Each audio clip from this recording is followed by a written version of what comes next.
Bienvenue dans Super Potion, votre talk show branding et marketing dédié aux marques de boissons. Je suis Ludovic Mornan, fondateur de Studio Black Sounds, une agence de design spécialisée dans la filière bière, vin et spiritueux. Aujourd'hui, j'ai le plaisir d'accueillir Alexandre Azurman, fondateur de Studio Bohème. Alors Studio Bohème, c'est aussi une agence de design reconnue, spécialisée comme la mienne dans l'univers des vins spiritueux et boissons, avec une approche qui met en avant la beauté narrative. Alors oui, vous l'aurez compris, aujourd'hui on brise un peu les codes puisque j'accueille un confrère, un concurrent direct. On va parler en toute transparence des coulisses de nos métiers, de nos visions parfois différentes mais complémentaires et de ce marché passionnant des boissons où finalement peu d'agences en France possèdent une expertise aussi nichée.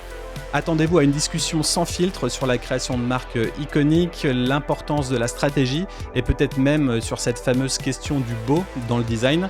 N'hésitez pas à vous abonner à la chaîne YouTube, activer la petite cloche, à nous suivre sur Spotify ou Apple Podcast. Alors je dis à nous suivre, mais bon, c'est à me suivre pour le coup.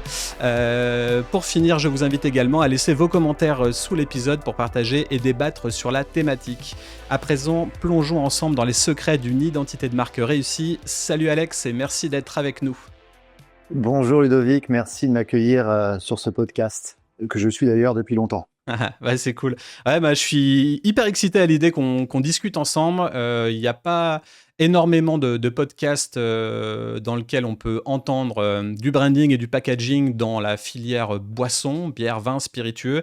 On a tous les deux les expertises similaires et du coup, on va pouvoir discuter de tout ça et faire un état des lieux de qu'est-ce qui se passe en France et de plein d'autres questions sous-jacentes. On va parler d'IA, on va parler de stratégie, on va parler de branding, on va parler de concurrence aussi, de confrérie plutôt, je ne sais pas quel mot employer.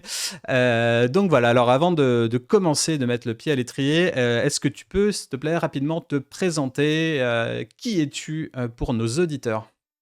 Bien sûr, alors je suis Alexandre Arzuman, je suis cofondateur du Studio Bohème avec mon meilleur ami Andy Mijevant, cofondateur et directeur de création de l'agence. Ok. Si tu veux connaître mon parcours, si les auditeurs veulent connaître mon parcours. Volontiers. Moi, je suis issu j'ai fait un parcours assez standard de designer graphique, école, bac, BTS. Et ensuite, je suis parti aux Pays-Bas la dernière année d'études. Et c'est là où il y a eu un sacré bouleversement, je dirais, dans l'approche du design. C'était en 2011. Et je suis rentré en France et de là, j'ai créé mon studio à l'époque qui portait mon nom. Aujourd'hui, il n'existe plus. Je suis consacré avec mon associé Andy Mijevant à Studio Bohème. Et du coup, donc, designer graphique à mon compte avec cette petite agence que j'avais. Et en même temps, de l'autre côté, Andy, mon meilleur ami, lui était designer industriel dans le domaine du luxe. Voilà, pendant que moi, j'étais spécialisé plutôt food. Ok. Alors, du coup, tu dis que le projet n'est plus d'actualité, le studio a ton nom propre, mais tu as toujours le nom de domaine. Je suis allé faire un tour sur ton site web, du coup. Le site existe toujours, au final. Oui. Le site existe toujours parce que ça, pour le référencement, on ne sait jamais. C'est-à-dire qu'à l'époque, ce site existe depuis 2011. En sortant de l'école, tout de suite, j'ai créé ce site. Et il s'avère que en termes de référencement naturel, j'ai été l'un des mieux référencés en France, en tout cas lorsqu'on mettait graphiste, freelance, Paris. J'ai gardé d'ailleurs ce site-là parce qu'en fait, j'ai quand même des beaux clients qui viennent des fois chercher du graphiste freelance. On va pas se cacher, hein, Ouais. que ce soit des gros groupes ou des tout petits. Et évidemment, soit je leur dis non, soit il y a un intérêt pour Bohème et on voit ce qu'on peut faire. Mais pour l'instant, ce site est encore en ligne, mais il n'a plus vocation à exister. C'est plus celui que tu pousses. Mais du coup, c'est super intéressant que tu dises ça parce que j'avais exactement la même stratégie à l'époque. Moi, Studio Black Sounds, ça existe depuis 2010 et forcément, je suis graphiste depuis 2007, je crois. Enfin, je travaille depuis 2007. Et à l'époque, pareil, j'avais Studio Black Sounds qui était le côté un peu agence globale. Mais à côté de ça, j'avais un site à mon nom propre, ludovicmordan.com, qui était brandé graphiste freelance. Et effectivement, comme tu le dis, à l'époque, déjà, il y avait beaucoup moins de concurrence. Les gens ne savaient pas forcément bien référencer leur site, ou en tout cas, il y avait peut-être moins de Ouais, tout simplement moins de gens. Et du coup, j'avais ces deux portes d'entrée pour aller récupérer des clients, quoi. Donc, soit les gens qui tapent graphiste freelance Lyon, soit des gens qui tapent agence de com Lyon. Et effectivement, je me suis fait des très beaux clients qui ont été pérennes par les deux portes d'entrée. Et bon, au bout d'un moment, bah, au final, on finit par choisir son cheval de bataille et garder peut-être un plutôt que l'autre. Mais cette idée est drôle, quoi. Au final, on a eu un peu la même stratégie à l'époque. Et là, on parle d'il y a quasiment 15 ans, quoi. Donc, les choses ont beaucoup bougé. Ouais, et puis c'est vrai qu'au bout de 10 ans, tu as envie d'un renouvellement. Enfin, moi, j'ai senti ça au bout de 10 ans de métier qu'il fallait peut-être passer à autre chose ou en tout cas faire une continuité sur autre chose. Et c'est là aussi où il y a eu Bohème. Ouais. Et puis, au final, t'étais à ton compte à l'époque ou tu travaillais déjà avec une équipe? Alors, j'étais à mon compte au début et au bout de 7 ans, j'ai commencé donc en 2018 à avoir une équipe, puisqu'en fait, l'avantage, c'est que je donnais déjà des cours dans des écoles. Et en donnant des cours dans des écoles, bah, tu te retrouves avec un vivier d'élèves et tu peux avoir donc du stagiaire. J'ai commencé avec des stagiaires en 2000, très tôt d'ailleurs, en 2015. En 2015, ça faisait 4 ans que j'étais sorti de l'école. Mmh. Et j'avais déjà des stagiaires. Et ensuite, bah, je suis passé sur de l'alternant et du freelance plus ou moins à temps plein en fonction du boulot qu'il y avait, quoi. Ok. Parce que du coup, concrètement, donc tu avais ton agence de com. Qu'est-ce que tu savais faire toi à 100% et qu'est-ce que tu déléguais au final?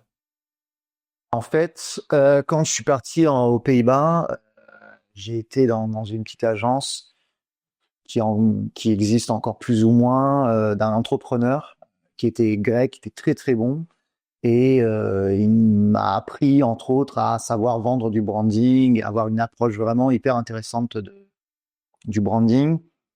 Ce qui s'est passé, c'est quand je suis revenu en France, je me suis dit, mais c'est pas possible avec ces skills-là de pas pouvoir vendre du branding. Donc je me suis mis à mon compte, j'étais très jeune. C'était le bon moment parce qu'en fait, quand t'as pas de loyer à payer, que t'as pas d'engagement, t'as pas d'enfant, bah, autant se lancer, hein, ça coûte rien. Et à l'époque, je me lance et puis je vois ce qui arrivera. Donc des agences ont commencé à me contacter. J'ai fait du freelance pour des belles agences. Puis je me suis dit qu'en fait, le truc le plus gros kiff, c'était d'être à mon compte, complètement à mon compte. Donc en fait, entre 2011 et, euh, et jusqu'à la fin, on peut dire que les agences ont représenté maximum 5% de mon chiffre d'affaires. 5 à 10%. Je me suis très rapidement mis à mon compte, alors par le référencement naturel, par des contacts que j'avais. Et je vendais donc du branding, je vendais du print et du web. J'étais aussi associé en partenariat avec un pote développeur. Mmh. Et on parle de 2011, 2018. Donc, c'est vrai qu'on avait une approche assez globale print et web, ce qui nous permettait de vivre à au moins 3 à 4 personnes. Mon pote développeur et mon freelance quand j'avais un freelance. Et je déléguais la partie design graphique, mais moi, je faisais après du rendez-vous, je faisais un peu de la stratégie, de la DA. Mais au bout d'un moment donné, quand tu fais à fond pendant 8 ans, j'avais aussi envie de prendre de la hauteur et de pouvoir déléguer. Alors ça, Plus être quoi, directeur de création dans l'idée, plus que... c'est ça, plus que le graphiste qui est derrière son ordinateur et ce que j'ai adoré, ce que j'adore toujours faire. Mais tu te rends compte que à un moment donné, si tu veux mettre d'autres choses en place, tu peux pas être et à fond derrière l'ordinateur, et à fond dans la finance, et à fond dans le management, et à fond dans la stratégie, et à fond dans... C'est très compliqué. Donc aujourd'hui, de toute façon, c'est plus le cas. Je suis sur une partie stratégique avec mon associé Andy. Mais à l'époque, voilà, c'est une transition. Tu passes de graphiste à manager, dirigeant d'entreprise, directeur de création. Mais pareil, hein, on peut parler de direction artistique, mais le mot direction artistique est très galvaudé. Quand je vois que les étudiants sortent et se disent directeur artistique, et j'ai rien contre parce que je l'ai fait moi aussi. Bon, en fait, on est à 10 000 années-lumière de ce qu'est la réelle direction artistique. Sauf que maintenant, ils peuvent se faire aider par ChatGPT, donc tu te dis, peut-être que ça a plus de sens pour eux que pour nous. Parce que nous, à l'époque, on mettait ça. Moi, je me souviens même dans mes propositions clients, je mettais la stratégie de marque comme le bonus gratuit. Enfin, tu sais, quand tu commences, en fait, tu sais rien, tu apprends sur le terrain. Donc, je faisais mes propositions, je mettais branding, création de logo, de carte de visite, site internet, etc. Et hop, en bonus agence, c'était stratégie de marque offerte, quoi. Alors que aujourd'hui, la stratégie de marque, c'est le truc, c'est la porte d'entrée qui coûte 10 à 15K. Et ensuite, tu commences à faire le truc. Sauf qu'à l'époque, c'était mon petit plus qui faisait que les gens pouvaient venir. Et puis au final, j'avais quand même des clients qui disaient ouais, c'est cool si t'offres ça, quoi. Ouais, Donc, sauf que je vrai mettais qu'on ça, a, mais je savais pas le faire, hein. C'est typiquement. quand on l'a tous fait, moi je l'ai fait aussi sur de la photo, et en même temps, des fois, tu s'y es parce que tu offrais un truc en plus. Mm. Et puis, ça te permettait aussi de faire. Et puis de te rendre compte quelques mois ou quelques années plus tard que c'était vraiment de la daube. Mais en même temps, je pense que ton client aussi était content de ta proposition. Enfin, voilà, chaque chose aussi en son temps. C'est pas à 23 ans que tu vas signer une énorme marque en direct. On va pas se mentir, à moins de s'appeler Jessica Walsh. Mm. Voilà, on a tous vendu des trucs en plus. Et à un moment donné, il faut faire aussi. Si on doit apprendre, il faut faire. D'ailleurs, T'as beau apprendre. Ça fait une transition toute trouvée. Je voulais parler stratégie versus image. Chez Black Swords, je parle d'exorcisme de marque pour souligner l'importance de la stratégie en amont. En final, l'idée d'un trouble d'identité qu'il faut chercher à purifier pour se transcender. Bon, c'est hyper imagé, mais en tout cas, c'est ma marque de fabrique. Chez Boham, comment vous articulez la stratégie de marque par rapport à la création purement visuelle et esthétique? Est-ce que vous vendez d'abord une stratégie ou une image? On vend d'abord une stratégie. On vend Ok. d'abord une stratégie. Alors, évidemment, peut-être que sur notre site et ce qu'on projette aux gens visuellement, je pense qu'on vend plus de l'image, parce que c'est vrai que la stratégie reste énormément de blabla. Donc en fait, quand on vient à nous, on vient sur de la bouteille, même si comme ton studio, on s'occupe d'un tas d'assets de communication, hein, du web, du print. Néanmoins, ce qui est très parlant, évidemment, c'est l'image plus que les mots, et c'est souvent assez triste parce que j'adore aussi les mots. Mais l'image, en tout cas, moi, ce que je dis à mes étudiants, c'est qu'en fait, faire du beau, c'est presque donner à beaucoup, à tout le monde. À un moment donné, en tant que designer, tu sais rapidement faire du beau, c'est plus trop un sujet. Par contre, d'avoir une vraie stratégie, un vrai concept, sans pour autant derrière faire un truc absolument magnifique, mais tu peux avoir des superbes concepts avec une image de marque derrière qui est pas forcément ce que j'appellerais magnifiquement belle. Tu vois, c'est Liquid of Death par exemple sur l'eau. On est sur une image de marque qu'on connaît, on est sur un truc un peu hard rock, metal, si je puis dire. Pour autant, le concept d'avoir mis ça sur le domaine de l'eau, c'est absolument prodigieux. Enfin, l'idée d'avoir ça, c'est intéressant. Après, de trouver de nouveaux codes graphiques, c'est vrai que c'est pas facile non plus. Après, il faut trouver des clients qui ont l'argent, le budget pour, et des clients qui ont les couilles d'oser. Parce que ça aussi, on arrive avec des concepts qui peuvent être disruptifs, et derrière, tu as des gens qui sont frileux, en fait, et qui disent « Oh non, non, en fait, je vais faire quelque chose que tout le monde fait, parce qu'on le fait comme ça. » Et c'est compliqué d'arriver à trouver le bon client pour avoir la belle étude de cas à montrer sur son site aussi. Je pense que c'est au-delà même, tu le dis, mais au-delà même de l'argent. Alors déjà, est-ce que c'est le moment de le faire? Parce que tu peux avoir le cran, mais peut-être que c'est pas le bon moment parce que tu vas être dans le yin alors qu'en fait le marché est dans le yang. Tu peux le voir sur certains secteurs, hein, des choses qui ont été lancées peut-être un peu trop tôt, des trucs qui se lancent un peu trop tard. Mais en tout cas, ce qui est certain, c'est que moi je pense, avec Andy, mon associé, on pense que c'est pas une question d'argent, parce que quand tu as de l'argent, tu peux faire les choses, mais les enjeux derrière sont beaucoup plus risqués. Parce que la moindre virgule que tu bouges, en fait, tu te rends compte que ça peut te faire perdre des parts de marché. Quand tu es une petite structure, tu te dis, tout compte fait, t'es pas connu, donc autant y aller. Et il y en a pas mal aussi qui, des fois, n'y vont pas. Tu te rends compte que t'as peu d'argent, donc autant y aller sur l'audace. C'est aussi ce que tu prônes toi sur ta communication, je crois. Tu parles pas d'audace, mais tu as un autre synonyme qui est le même. Donc, pour moi, c'est pas une question d'argent, c'est une question de timing, c'est une question aussi d'ADN de marque. Il y a des marques, c'est pas dans leur ADN d'être sur l'audace. C'est clairement, elles sont sur l'excellence, l'héritage et basta. Mais il y a des marques que tu attends sur, en tout cas, l'audace d'être complètement à chaque fois surpris. Après, je trouve il y a aussi d'autres sujets sur le stratégie versus image. Pour moi, il y a 2 points cruciaux. Un que j'essaie de faire depuis un moment, c'est éduquer les prospects, futurs clients ou même les jeunes générations qu'une stratégie, enfin qu'un design doit être stratégique et que du coup la stratégie c'est important et c'est la porte d'entrée. J'ai l'impression que donc ça c'est un premier problème en France quand on parle de stratégie. On dit ah non non non, moi je veux mon étiquette, j'ai même déjà mon logo en tête, j'ai mon design en tête et en fait c'est ça que je veux ou je pense qu'on va commencer comme ça. La stratégie fait fuir. J'ai l'impression que c'est un constat. Ça fait depuis 4 ans que j'essaye de proposer ça aux gens via les podcasts, via mes workshops, etc.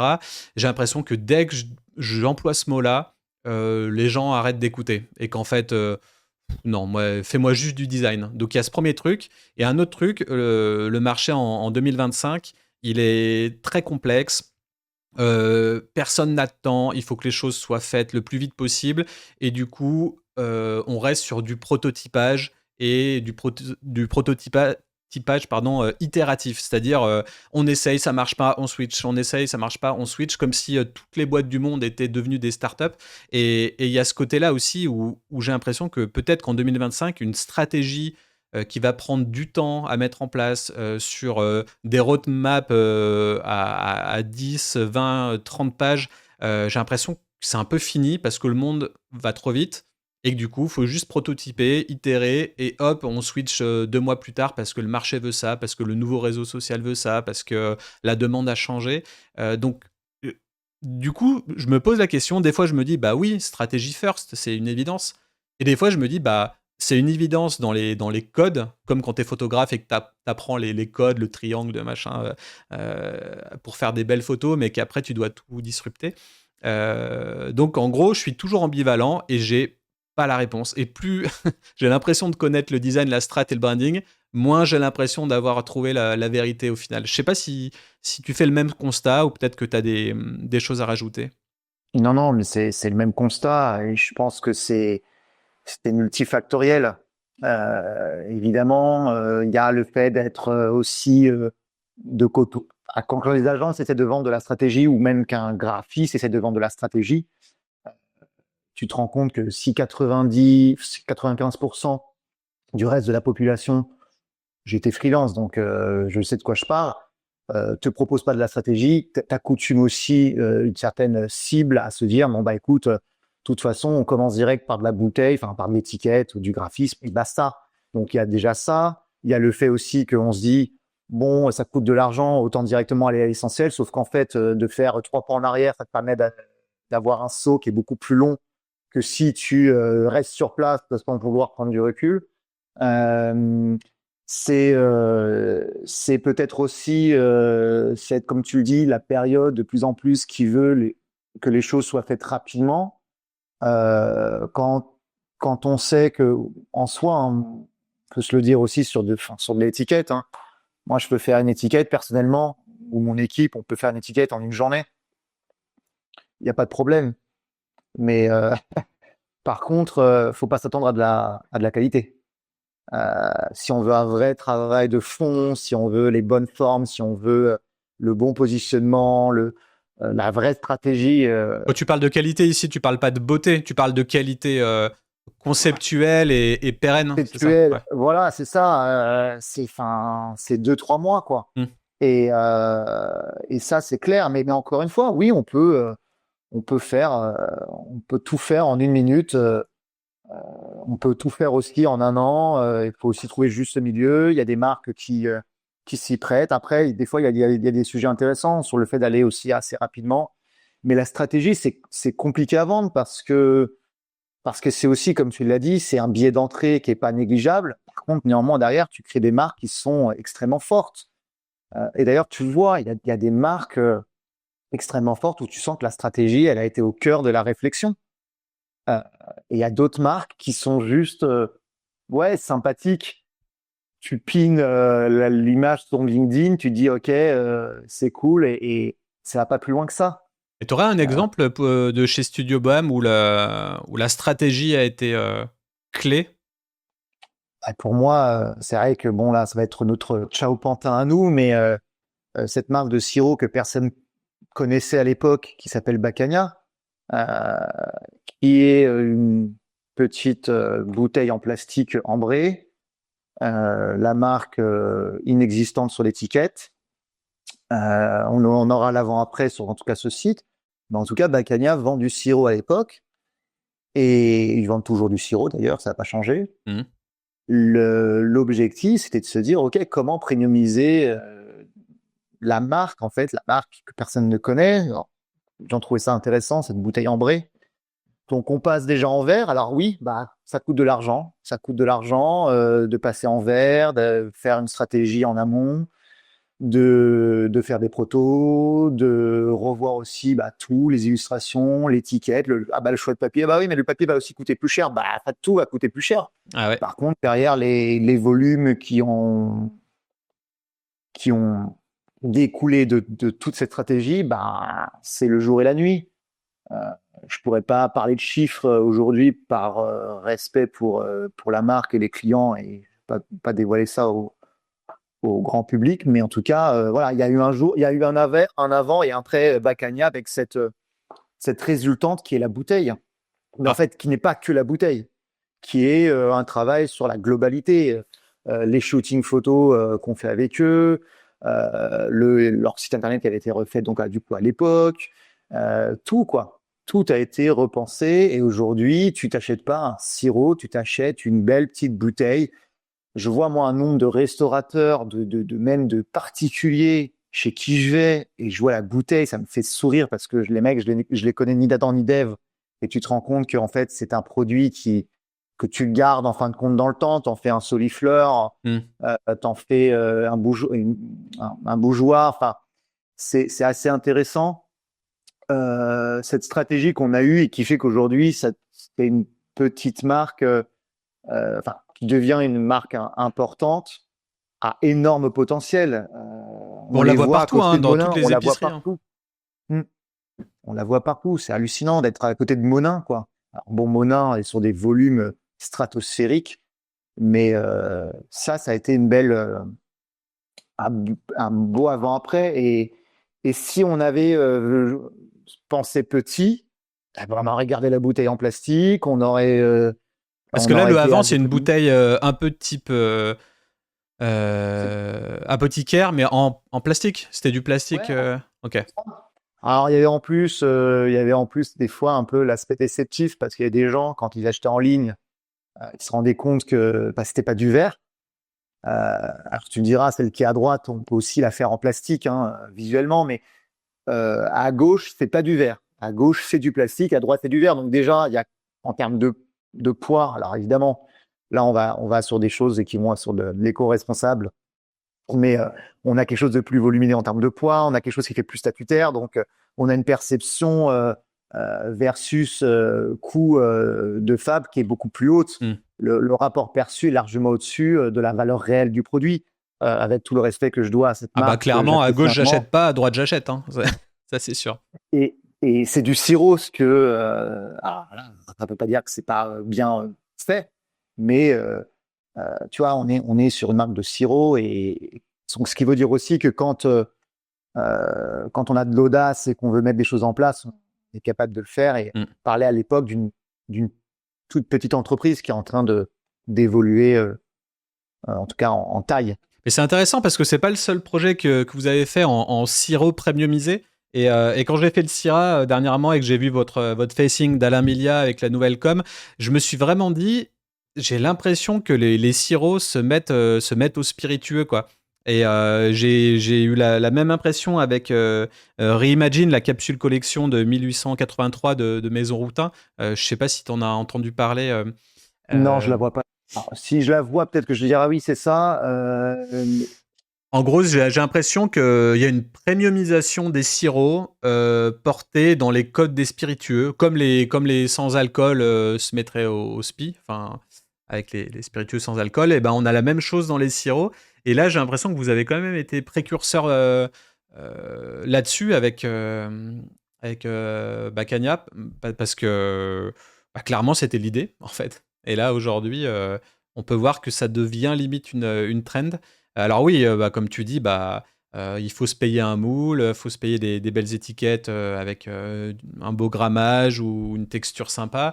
Là, d'ailleurs, moi, c'est une question qui me taraude, c'est comment vous y prenez pour les moules? Comment ça se passe pour créer un moule? Là, par exemple, sur ce produit-là, le prototypage, comment il se fait? Est-ce que c'est du dessin, des logiciels 3D, des imprimantes 3D? Enfin, qu'est-ce que vous avez chez vous? Comment vous faites? Alors, alors nous, on fait donc de la 3D avec les logiciels 3D. Je sais qu'aussi on peut le faire. Nous, on le fait pas comme ça. On peut le faire. J'ai appris ça, c'est assez fou. Tu peux faire un fichier Illustrator et t'envoies ça à un verrier. Ouais, quand tu comprends les enjeux de faire une bouteille et que tu veux un résultat au plus proche de ce que tu souhaites, euh, faire un fichier Illustrator, pour moi, c'est en tout cas, c'est assez fou de passer par là. Mais nous, on passe par des logiciels 3D. Donc, et ensuite, après de rendu, on donne ça on soumet ça à cotation à des fournisseurs, donc des fournisseurs verriers, hein, Hmm. les Veralia, Le les Vétroélite, Severglas, etc. Vetroelite et compagnie, exactement. Et puis ensuite, on reçoit premier prototype. Donc après, on peut aussi, si besoin, faire une ou deux itérations. Si le proto nous convient pas, on a le prototype là en dépôt de fil, donc c'est du plastique, hein, ce qu'on voit là en blanc. Ouais. Après, on peut aussi faire le prototype en espèce de simulacre de verre. C'est en c'est généralement c'est du plastique mais transparent qui prend l'apparence du verre. Donc là, vraiment, on se rend compte du volume, de la transparence, d'un tas de choses. Et puis surtout, en fait, d'avoir la bouteille, même si ça on peut le faire en 3D, mais de pouvoir coller ton étiquette prototype sur ta bouteille proto, ton bouchon prototype, parce que pareil, t'as le bouchon, tu vas chez un fournisseur de bouchons. Là, à l'époque, on était sur un bouchon à vis, Hmm. avec beaucoup de dépôts de sucre qui se trouvaient entre le bouchon et le bouchon et le col. Ok. Et il y avait hop, le micro est en train. Voilà, il y avait beaucoup de dépôts de sucre qui se mettaient, donc il a fallu aussi changer ça avec un bouchon tête bois et petite bec verseur caoutchouc aussi pour premiumiser le rituel de service. Ouais, c'est important. Euh, donc on travaille avec donc des agences spécialisées, donc des fabricants dans le verre, dans le bouchon. Et la plupart du temps, c'est quoi la réaction client quand ils ont le devis final? Parce que moi, je travaille pas vraiment avec des moules de bouteilles, mais souvent le devis final, c'est sur les effets portés à l'étiquette, ou si c'est du gravage ou du sablage, etc. Et la plupart du temps, les clients arrivent avec des grandes envies et ils veulent révolutionner la vie et la terre. Et ils arrivent avec le prix final, ils disent ah bah on va faire une étiquette avec du vernis sélectif et c'est tout. Est-ce Ben, que tu es confronté à ça? oui, alors on pose des questions déjà en amont.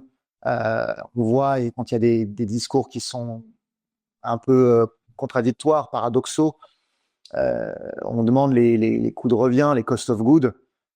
Combien doit vous coûter vos 10 000 bouteilles? Donc moi, ma bouteille doit me coûter maximum 3 euros. Bon, 3 euros, en fonction du nombre de bouteilles, tu sens que c'est possible de faire une semi-mesure, par exemple. Donc tu pars sur une bouteille sur rayon, sur étalage, et tu la customises. On rajoute on fait un moule finisseur. Ça, c'est possible. C'est moins engageant que une totale sur mesure. ou même tu peux avoir simplement une bouteille du marché et avoir un signe distinctif comme par exemple un bouchon. Mm. Il y a plein de... Mais par contre, pour ça, il faut avoir dès le début, en amont du projet, se dire, OK, vous, combien de bouteilles vous voulez faire? Bah, nous, on veut faire je sais pas, 30 000 bouteilles. OK, et votre budget max par coût de bouteille. Donc, nous, une bouteille avec le jus, elle doit nous coûter maximum, je sais pas, 2 euros.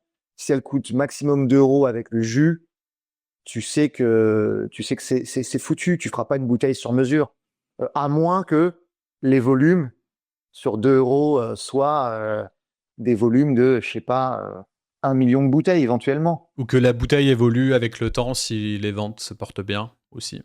Oui, voilà, ça peut être aussi en plusieurs temps. Cagna, avant de faire ce qu'on a fait là ensemble, c'est une bouteille en plastique et ça leur a permis aussi de se dire, on est dans la bonne direction, maintenant il faut passer à la vitesse supérieure. Mais il y avait des craintes. Les craintes, c'était de se dire, mais attends, en fait, ça va nous coûter plus cher. Bah ouais, en fait, obligatoirement. Mais par contre, vous allez la vendre plus cher et vous allez peut-être certainement aussi en vendre plus. Alors, on n'a pas de baguette magique pour être sûr que le truc va fonctionner parce que c'est pas que du design. C'est aussi de leur côté, j'imagine, des très bons commerciaux. C'est des produits de qualité, c'est des partenariats avec des gens de confiance. Enfin, c'est un tout. Et puis le design, évidemment, joue pour, j'imagine, en tout cas, un minimum, peut-être beaucoup. Mais ce qui est certain, c'est que derrière, les ventes s'en trouvent en tout cas décuplées, mais parce que on en revient, il y a une stratégie en amont. Ils ne sont pas levés un matin, on s'est pas levé un matin tous ensemble en disant faisons des étiquettes et puis voyons ce qu'on fera sur une bouteille. On a vu un truc un peu plus large. C'est il y a plein de gens, moi je le sais, je pose la question quand je vais dans les pas dans les restaurants, Meeting. Chez les cavistes. Voilà, non, chez les cavistes ou chez la grande épicerie, tu vois les gens prendre la bouteille, ils savent pas forcément ce que c'est au départ. Il y a Arkena qui pense que c'est une marque d'huile d'olive ou de concentré de jus. D'ailleurs, on parlait de Valamia tout à l'heure, mais eux, ils sont dans les concentrés de jus, ils font pas de sirop. Et en vrai aussi, si tu vois, c'était un parti pris de faire que ce sirop-là soit perçu. Déjà, ils sont sur un sirop incolore. Même si ça avait été coloré, on l'aurait pas vu parce qu'ils ont une bouteille complètement opaque. Donc, tu te retrouves sur un produit qui fait à la fois huile d'olive, qui fait savon, mais il a sa propre identité. Maintenant, on sait ça que c'est du sirop. Maintenant, on le sait. Un peu comme voilà, le Talicus. C'est une liqueur de bergamote, on le sait tous. Mais ça aurait pu être si ça avait été de l'eau, ça aurait peut-être pu être une eau très premium. Bon, ça aurait été un peu bizarre, mais comme Liquid Death, Liquid of Death. Liquid Death, ouais. Attends, Liquid Death, on sait que c'est une eau. Faut juste le savoir. C'est très disruptif, mais une fois que tu le sais. Une fois que tu le sais, ouais. Et d'ailleurs, c'est marrant, on parle pas mal de brief. Et c'est une question aussi que je voulais te poser là sur votre site web. Vous avez un long questionnaire pour démarrer un nouveau projet. Et pour moi, ma question, c'était le brief initial pour les marques qui nous écoutent là. Quels sont, selon toi, les éléments essentiels qu'elles doivent préparer avant de venir frapper à la porte d'une agence comme la vôtre pour garantir le succès du projet?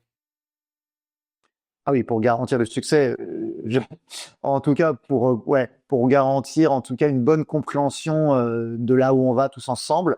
C'est vrai que le succès c'est en amont, mais c'est tous les jours en fin de compte, oui. un travail tous les jours. Nous, ce qu'on veut, c'est en tout cas c'est toutes les questions qu'on pose là dès le départ, c'est de savoir où on va. Tu vois, même typiquement aujourd'hui. Il y a un truc tout bête, il y a des gens qui viennent et qui nous demandent, qui disent voilà, nous on va créer une marque de jeans, et tu te dis ok, qu'est-ce qu'on dit, est-ce qu'on leur dit, et on leur dit en fin de compte, on leur dit aujourd'hui ok, c'est cool, mais c'est quoi votre budget, où est-ce que vous allez, comment vous y allez, et tu te rends compte que le jean aujourd'hui c'est complètement bouché. Déjà les gros acteurs ont déjà du mal des fois à vendre leurs produits. Et là, tu vois des petits acteurs qui viennent et qui créent leur jean. Alors, si c'est pour vendre à toi ou tes potes ou aux gens de ta ville, pourquoi pas. Mais en tout cas, on pose toutes ces questions dont je te parlais. C'est-à-dire, alors là, il n'y a pas le cost of goods sur le prix de revient de la bouteille. Mais en tout cas, tu vois, le nombre de ventes. Si tu te rends compte que l'objectif, c'est de faire entre 5 et 10 000, entre 5 et 15 000 bouteilles à la fin, le budget, il est entre 5, enfin 15 et 10 et 25 000 euros, et qu'en fait, les références, c'est, je sais pas moi, Italicus et d'autres marques sur mesure hyper assez complexes, tu vois qu'il y a déjà un paradoxe entre le budget souhaité et Mm. le résultat souhaité. Après, on est là aussi pour orienter. Tu peux faire des choses dans un budget qui peut être assez élégant, très bien pensé, très bien réfléchi. Néanmoins, voilà, d'un point de vue technique, Italicus, tu la fais pas rentrer dans un budget. Je parle juste de la bouteille, hein, je parle même pas de la stratégie, de la plateforme de marque en amont, parce que là, on sait, toi et moi, que tout de suite, on a pour voilà 15, peut-être 10, 15, 20 000 euros. Ouais. Euh, mais quand tu vois, par exemple, une marque Atopia qui est une très belle bouteille avec un jeu de vitrophanie, de vue, pas vue. Enfin, c'est un projet qui techniquement ne coûte pas une blinde, mais visuellement c'est juste c'est magnifique. Je crois c'est un low alcool Atopia, ça a été fait par Stranger. Mm. En tout cas, ce questionnaire-là nous permet aussi d'avoir déjà pas mal d'informations Un lead avant même qualifié, quoi. Ouais. ouais, un lead qualifié. Mais Et si encore on une clique fois, sur luxe et après on clique sur 10 à 20, ça vous énerve bah, pas, ça? si, mais par contre, ce qui est vachement cool avec ce formulaire qui nous a fait gagner du temps, c'est de se dire que tu sais tout de suite s'il y a, voilà, je te dis, le paradoxe, tu te dis, bon, bah, soit c'est quelqu'un qui se lance dans le secteur, soit c'est un étudiant, voilà, un amateur, quelqu'un qui s'y connaît, ne mettra jamais luxe et, entre 10 et 25 000. Ouais. Et moi, j'ai beaucoup, beaucoup de prospects au téléphone qui souvent sont tout seuls et qui veulent lancer leur marque. Par contre, c'est chapeau parce que je trouve les jeunes d'aujourd'hui, ils sont motivés, ils sortent à peine et ils veulent avoir leur marque, la lancer et faire du chiffre direct.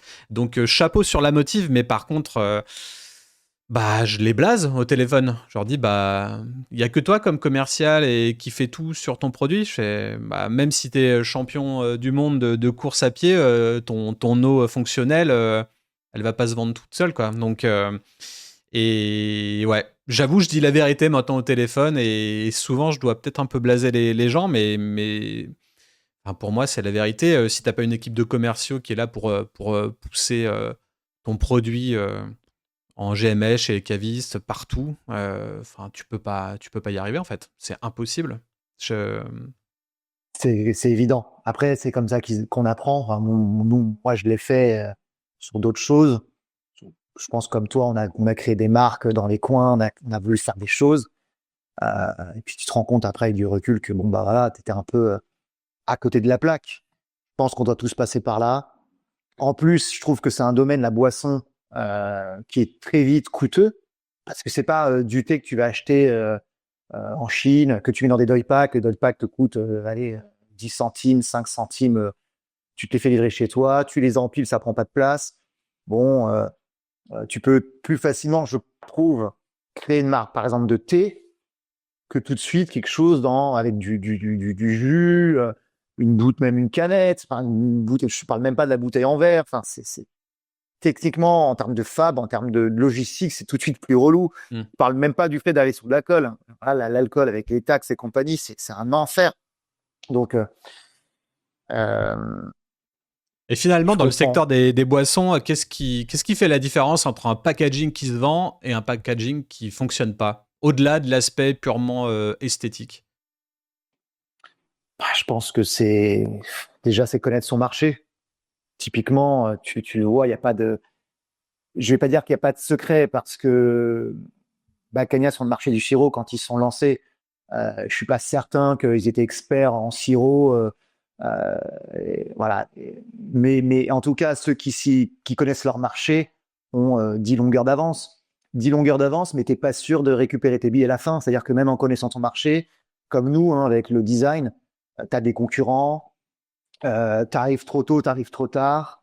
Ton positionnement à 3 euros près, bah en fait, c'est raté Mm. parce que tu le vois en linéaire, hein, quand le mec te prend un rhum blanc à 17 euros au lieu du rhum blanc d'à côté à 18,50 euros.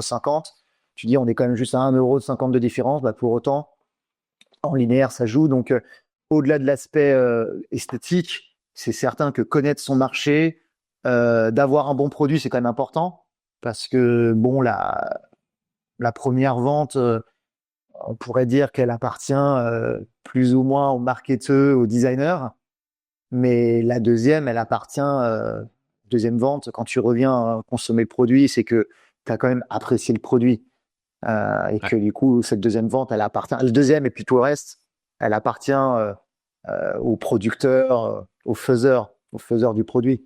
Même si après, évidemment, les marketeurs, tout ce qui est business et tout ce qui est design contribuent aussi aux ventes après. Mais c'est bien connaître le marché, c'est d'avoir, comme tu le disais aussi, d'avoir une partie d'audace, parce que de faire le même design que tes concurrents, d'avoir le même positionnement que tes concurrents, ça a l'histoire aussi, l'histoire que tu racontes. Et l'audace dans les codes esthétiques ou l'audace dans la typologie de produit? Parce que des fois, j'ai aussi l'impression que être trop tôt dans un marché, bah, ça le fait pas. Et être trop tard, bah, t'es à la traîne. Donc c'est vraiment compliqué d'arriver. Tu vois, c'est comme l'iPad quand il est arrivé, ça n'a pas fonctionné au début. Donc c'était trop tôt, quoi. Et là, il y a pas mal de choses. Moi, je sais pas, il y a 2 ou 3 ans, je poussais pour que la Hopwater, l'eau pétillante houblonnée, arrive sur le marché français et puis détrône peut-être les bières sans alcool ou autre. Bon, bah, au final, ça l'a jamais fait. C'est peut-être comme les hard seltzer, sauf que les hard seltzer, peut-être que les gens en ont eu vent, alors que les hop water, pas du tout. Donc, ouais, il y a comme ça des produits, tu dis, ah, ça peut le faire parce que chez les ricains, ça le fait. Et en fait, non, on reste en France. Donc, il y a aussi connaître son marché local. Parce qu'au final, en France, les choses sont pas pareilles qu'aux États-Unis. Moi, quand je vends mes rapports tendances, et effectivement, je vends des tendances qui seront peut-être là dans 20 ans, en fait. Parce qu'on sait déjà il y a au minimum 10 ans de décalage pour que les choses arrivent en France. Des fois, elles arriveront jamais, quoi. Donc être innovant pour être Effectivement, innovant, c'est dangereux, des fois aussi. complètement. Et puis à quel niveau tu pousses l'innovation? C'est-à-dire que là, j'ai rencontré une marque de rhum, euh, Théo Parent, qui a lancé des rhums arrangés. Et je me disais, ouais, bon, ok, des rhums arrangés, un de plus. Et puis en fait, tu te dis, ah, attends, c'est intéressant. Alors, l'innovation, ça reste, voilà, tu rajoutes un ingrédient à ton rhum, mais je trouve ça intéressant, tu vois, le parti pris, c'est pas non plus complètement what the fuck disruptif, mais c'était du rhum à base de cannelé de Lyon, t'as du rhum à base de caramel de Montélimar, donc il y a un parti pris qui fait que c'est pas l'énième rhum vanille, bourbon, l'énième rhum, ananas, passion. Parce que si c'est pour faire ça, à moins d'être une énorme industrie, je vois pas l'intérêt, je vois pas le parti pris. Euh, donc c'est vrai que l'innovation, je pense que l'audace, l'innovation, elle est bien, mais jusqu'à certains points. Et puis des fois, des fois il aurait fallu plus pousser, des fois il aurait peut-être pas fallu aller aussi loin. L'avantage dont tu parlais, et je l'ai dit là, très récemment, c'est qu'on a une chance quand même. C'est que des fois, il suffirait, c'est très caricatural, hein, mais de regarder ce qui se fait un peu autour, même dans les pays anglo-saxons, pour voir que la tendance va arriver ici, que ce soit dans la mode, que ce soit dans le design même de mobilier, avec ce qui était le design de mobilier dans les pays du Nord, anglo-saxons, bah, ça arrivait aussi en France, toute la vibe Ikea, l'épure, ça c'était pour le mobilier, mais c'est une chance qu'on a en fait. C'est que tu regardes ce qui se fait aux États-Unis, en Angleterre, et tu peux te dire que tu as déjà une chance sur deux si tu fais un produit dans ce mood-là, d'avoir quelque chose qui pourrait fonctionner en France. C'est pas l'inverse, c'est pas nous qui faisons la tendance, en tout cas sur pas mal de choses. Et c'est vrai, souvent les Anglo-Saxons. On est très très bons dans pas mal de choses, nous les Français. Après, les Français exportent beaucoup en Asie aussi. Donc, pour le coup, de ce côté-là, ça peut le faire. Mais ouais, non, c'est sûr que c'est une vraie question. Et si on reparle un petit peu de beauté, vous parlez de beauté narrative sur votre site web et dans votre positionnement pour les maisons de boissons. Comment tu définis concrètement ce positionnement axé sur le beau? Comment tu l'infuses dans chaque projet? Et au final, est-ce que tu crois réellement que le beau fait vendre? Alors oui, Oui, malheureusement, dans ce monde très superficiel, je suis, euh, je suis certain que le beau fait vendre. Alors après, la question, c'est de définir le beau, et là, c'est un sujet de bac philosophique. Le beau, voilà, il y a une partie de subjectif dans le beau, mais en même temps, on est tous d'accord pour dire que en ce moment, il y a cette trend-là, et que tout le monde va dire cette trend-là, on l'apprécie, hein, on peut le voir dans le design intérieur, sur le mobilier, on peut le voir dans les fringues vestimentaires. Donc, nous, en tout cas, avec Andy, parce que c'est vrai que c'est l'avantage et l'inconvénient, c'est qu'on a eu euh, deux, deux formations, si je puis dire. On vient de deux milieux professionnels assez proches, mais assez différents. L'un du design industriel, l'un du design graphique, l'un du luxe, et l'autre, donc moi, de plutôt la GD. Moi, je faisais des designs plutôt GD. Donc du coup, déjà même la vision du beau n'est pas la même selon l'endroit où tu vas communiquer. Euh, Va faire une bouteille magnifiquement épurée en grande distrib, avec des petits détails que seuls certains vont dire ah c'est magnifique, et puis d'autres vont dire bah non, je trouve ça naze, il y a rien sur cette bouteille. Voilà, le beau n'est pas le même selon là où tu vas en fait. Ça, c'est Donc comme intéressant.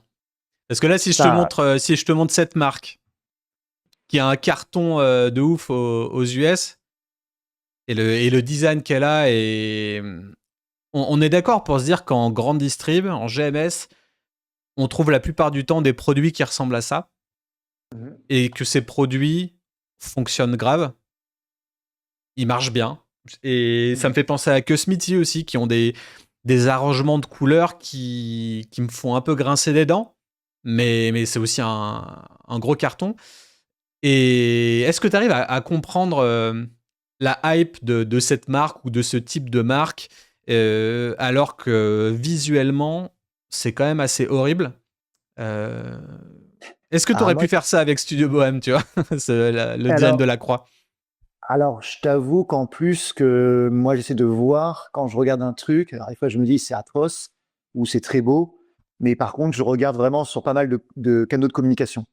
C'est-à-dire je vais voir le Instagram, je vais voir parce que ça se trouve il se passe rien sur la bouteille, mais ça se trouve la communication à côté. En plus là c'est de l'eau, donc si tu veux, si les mecs étaient en France, loi et vin, ils pourraient faire ce qu'ils voulaient.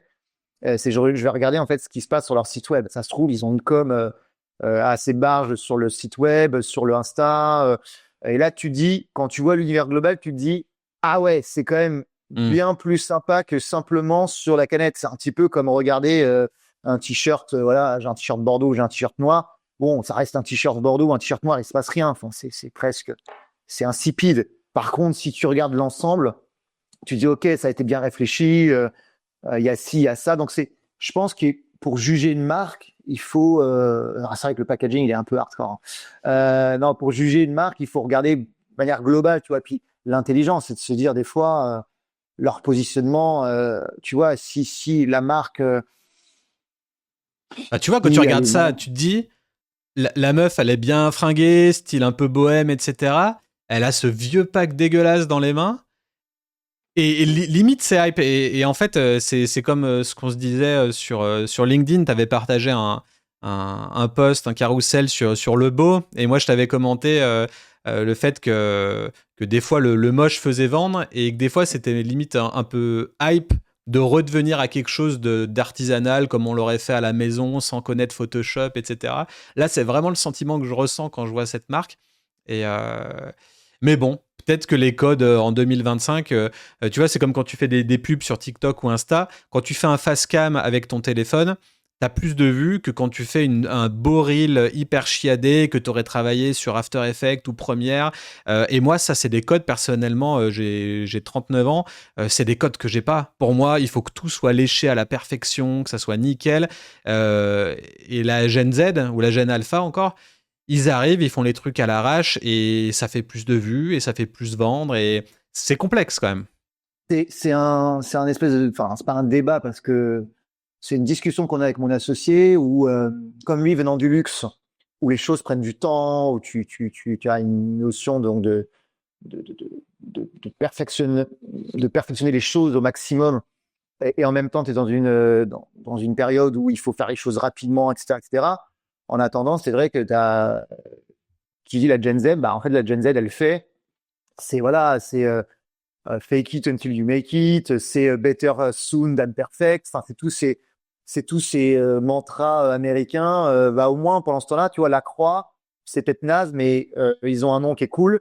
Je pense en plus pour les Américains, hein, la croix, ça fait Ouais. français, ils savent pas trop d'où ça vient. Donc le nom est cool. En Je crois que c'est attendant, bon bah, québécois, il me semble. ouais, c'est québécois. Ils testent aussi le marché, donc très rapidement, ils peuvent aussi tester le marché avant de se dire on va sortir un truc parfait et mettre peut-être 80 000 euros sur la table au lieu de 20 000. Je ne connais pas les coûts, hein, évidemment, mais voilà, ils ont peut-être. Des fois, bon, ça, encore une fois, et je ne peux pas le juger que sur le résultat final. Je pense que c'est un tout. C'est le positionnement, c'est le prix, voilà, ça marcherait peut-être pas en France, ça serait peut-être un tonnerre en France, en GD, mais pas en boulangerie. Enfin, quand tu vois qu'aujourd'hui, on a sur un design des années 70 qui revient, 70-80 qui revient à fond, avec même les photos de food. C'est génial, les photos de food que tu avais sur les livres de recettes. Ta mère, elle découpait les livres de recettes là dans le thé loisir et elle se faisait un classeur. On est à ce même niveau sur certaines study case. On est à ce même niveau-là de photos de bouffe. C'est trop drôle. Mais ce côté authentique, moche, parce que très, très clairement, tu sais, la bouffe est surexposée. Il y a pas d'esthétique là-dedans. Et pour autant, tu as énormément d'agences qui se mettent à faire des designs food et même un peu dans les spi, un peu dans ce délire-là. Bah pour que ça pop aussi en rayon. Des fois, le truc criard pop en rayon et te fait dire ah tiens, ça existe. Juste ça, quoi. Complètement, complètement. Je parlais de Glenmorangie là récemment là sur un article. Bon bah Glenmorangie, tu vois, tu vas en rayon dans le milieu des whisky. Je parle même pas des rhums parce que les rhums c'est pire. C'est monochromatique, marron, vert foncé, beige, noir éventuellement, blanc. Il y a toujours du blanc. Alors oui, dans les whisky, tu vas avoir un JB en jaune. Tu vas avoir si tu es en grande distrib, encore une fois, t'as pas Bruichladdich, enfin, tu vas l'avoir, c'est très rare. À Bruichladdich, Mais ouais, tu peux avoir la Lady Blue parce qu'elle voilà, elle cartonne bien, ouais. voilà. Mais sinon, tu arrives en rayon. Alors par contre, c'est vrai, pour autant, moi, j'ai jamais acheté de la Bruichladdich. Pourtant, elle est visuellement présente et j'adore les tourbés. Mais là, tu dis que ça pop en rayon. Ce qu'a fait Glenmorangie en passant d'un orange un peu plus pétant, tout en restant dans des codes assez élégants. C'est un coup de, je dirais pas de génie parce qu'en fait, il fallait avoir l'audace de le faire. Et en fait, ils ont eu l'audace de le faire et là, aujourd'hui, les résultats sont incroyables. Bon, il y a tout derrière. C'est pas que le packaging. Il y a Harrison Ford en Algérie. Voilà, il y a de la com, de la com, de la com. Mais tu vois, c'est comme Glenlivet, tu vois. J'ai l'impression qu'aussi posséder une couleur, c'est un vrai truc en branding. Moi, souvent, ce que je conseille aux marques qui n'ont pas beaucoup de budget, c'est vous trouvez une couleur, vous trouvez une typo. Déjà, vous avez ces deux choses-là correctes, vous ne ferez pas de fausses routes et vous serez rapidement reconnaissable avec peu de budget. Et là, Glenlivet, ils ont fait un gros virage en mode inclusif de ouf, avec un espèce de verre d'eau, ou bleu d'eau, non, verre d'eau plutôt. Et ça claque. Et pourtant, c'est du whisky vraiment tout ce qu'il y a de plus, on va dire, classique, si tu prends les codes d'antan, quoi. Mais voilà, ils ont tourné. Et comme Glenmorangie, tu parlais tout à l'heure, ils ont le orange, bah ouais, posséder une couleur, quoi. C'est encore un bon truc dans le branding. Mais tu vois, par exemple, là, ce qui est très intéressant dans ton exemple, c'est qu'après, il faut voir aussi comment ils sont vendus. Je pense que sur la partie Glenlivet, grande distrib, tu as, à mon avis, l'étui qui vient avec. Donc, il faudrait voir aussi la couleur de l'étui. Mais tu vois, là, ils sont sur une couleur donc de branding institutionnel. Pour autant, tu la retrouves pas non plus de manière hyper présente sur leur bouteille, qui, telle quelle là que tu les as montées, restent des belles bouteilles de spi.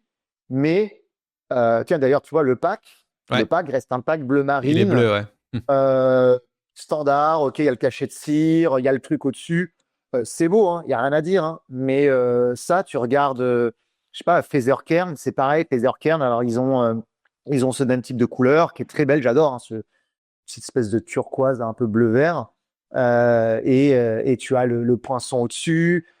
Mais c'est vrai qu'en linéaire, si on parle vraiment dans linéaire, là, tu vois, Glenlivet, c'est beau, mais ils ont intérêt à le vendre avec l'étui. Parce Ouais. que sinon, il se passe pas grand-chose sur la bouteille. Mais c'est très beau. Mm. Ouais, je suis d'accord avec toi. Ouais, c'est assez léger. Il y a une petite touche de cette couleur, mais ça reste assez léger. Et ça aussi, c'est une grosse question que je me pose tout le temps. Tu sais, dans les marques qui ont plein de couleurs, plein de coloris, genre imagine une gamme de kombucha qui a 6 ou 7 SKU différents, avec chacun leur goût. Comment vous faites en tant qu'agence de com pour différencier le nuancier de couleur qui va correspondre à la marque institutionnelle et le fait que une core range ait 8 couleurs différentes pour se rattacher à 8 goûts différents. Parce qu'au final, quand tu livres un brand guide à un client et que tu le laisses comme ça sans vraiment l'accompagner post-lancement, tu te rends compte qu'ils vont utiliser toutes les couleurs de tous les parfums, l'assembler comme ils veulent dans leurs réseaux sociaux, et que du coup la marque institutionnelle devient clownesque et ils utilisent un peu tout. Comment tu arrives à faire le pas entre ces multi-couleurs et juste la couleur de la marque? Déjà, ce qui est certain, c'est que dans ton brand book, tu livres une planche ou plusieurs planches selon la taille de ton brand book, mais tu livres une identité colorielle et une identité produit. Et dans tes codes, dans tes do et not to do, à faire et à pas faire, tu dois absolument dire et expliquer d'ailleurs en livrant le brand book, parce que c'est sûr que tu livres le brand book, c'est beau, hein, mais c'est comme livrer une notice moi d'un Boeing 737, enfin, je sais pas, 780, 380, peut-être je suis du Boeing, à un novice comme moi, c'est pas que j'y comprends rien, mais il faut quand même, je pense, expliquer le brand book, voilà, que ce soit en rendez-vous visio ou présentiel avec ton client, et tu dis voilà, tu as une identité de marque avec une identité colorielle qui est juste pour la marque. Là, tu le vois sur Glenlivet, bon exemple, hein, l'identité colorielle de Glenlivet, ils ont leur turquoise, ils vont avoir, j'imagine, je sais pas, un noir, peut-être.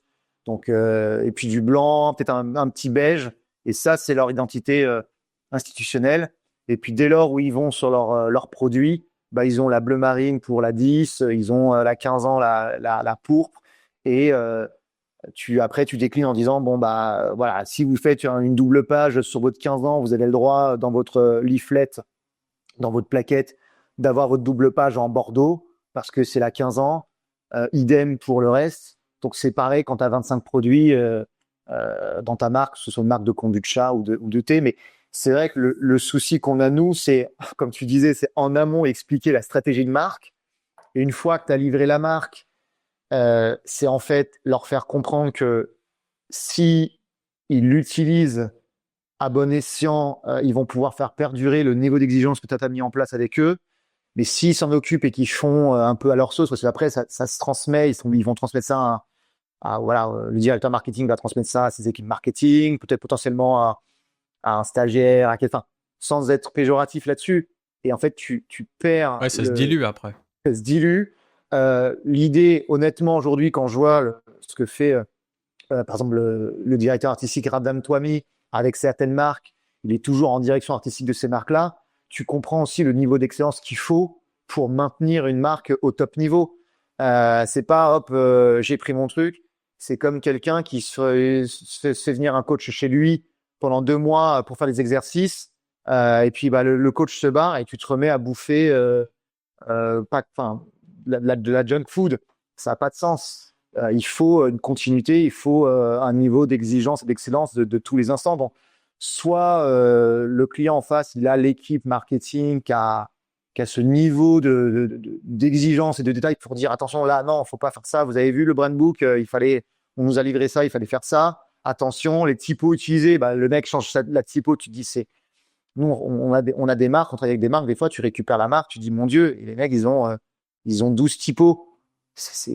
Tu regardes, il y a 12 typos comme ça, et tu dis, mais quelle est votre police? Et donc, nous, on est certains, en tout cas chez nous, que tu livres un brand book assez détaillé et qu'ensuite, il faut les accompagner encore pour maintenir à minimum sur les objets les plus importants. Et on ne dit pas qu'il faut être là sur 100% de la marque parce qu'on comprend aussi que des très grosses marques, elles font appel à plusieurs agences.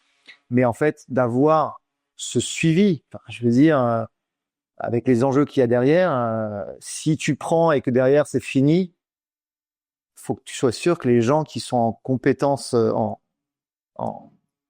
comment dire, en obtention du bébé, du brand book et de tout ce que tu as mis en place pour eux, soient assez Soit qualifié pour. soient qualifiés. Et puis en plus derrière, il y a des changements de poste. Ah bah je m'en vais au bout de 8 mois et celui qui arrive, il doit prendre un nombre d'informations sur lequel il n'était pas en compte. C'est voilà. Nous on pense qu'en tout cas il faut monter en direction artistique des marques. Il faut être à la direction artistique des marques tout du long, quoi. Parce que sinon, c'est du one shot. C'est une prestation. Voilà. Sinon, c'est une prestation et ça commence à se finir. Alors, il faut le faire. Mais pour côté une marque qui fonctionne et qui ait une vision stratégique sur du long terme, parce que sinon, c'est du one shot, 3 mois, 6 mois, même 1 an, hein. Tu fais un projet avec de la bouteille sur mesure, parce que ça dure 1 an, puis après, tu laisses. C'est pas assez. Après, juste un petit rafraîchissement. Des fois, il y a besoin juste de ça, quoi. C'est quoi ton pourcentage de clients actuels pour lesquels vous faites de la mise à jour, de l'activation régulière, etc., versus les one-shot? Je dirais que on va être sur la mise à jour régulière, on est quand même sur 2 sur 3. D'accord. On en reste au 6%. Après, encore une fois, il y a de la mise à jour régulière sur des choses. Et puis, il y en a, il va y avoir peut-être 15% où on s'occupe d'absolument tout. Et là, par contre, c'est vrai que quand tu vois des choses qui sortent et tu te dis, mon Dieu, on va penser peut-être que c'est nous qui avons fait ça, mais en même temps, c'est pareil pour Stranger. Stranger, ils font des choses, puis tu vois une autre boîte qui sort le truc. Tu dis, mais attends, Stranger a fait la bouteille. T'as un autre qui a fait l'édition limitée. T'as un autre qui a fait toute la partie print événementielle. Donc, t'as pas intérêt aussi à ce qu'il y ait déjà, il y a des choses qui soient trop disruptives les unes des autres. Bah, à la limite, si c'est disruptif et que ça reste beau, tu te dis, bon, pourquoi pas.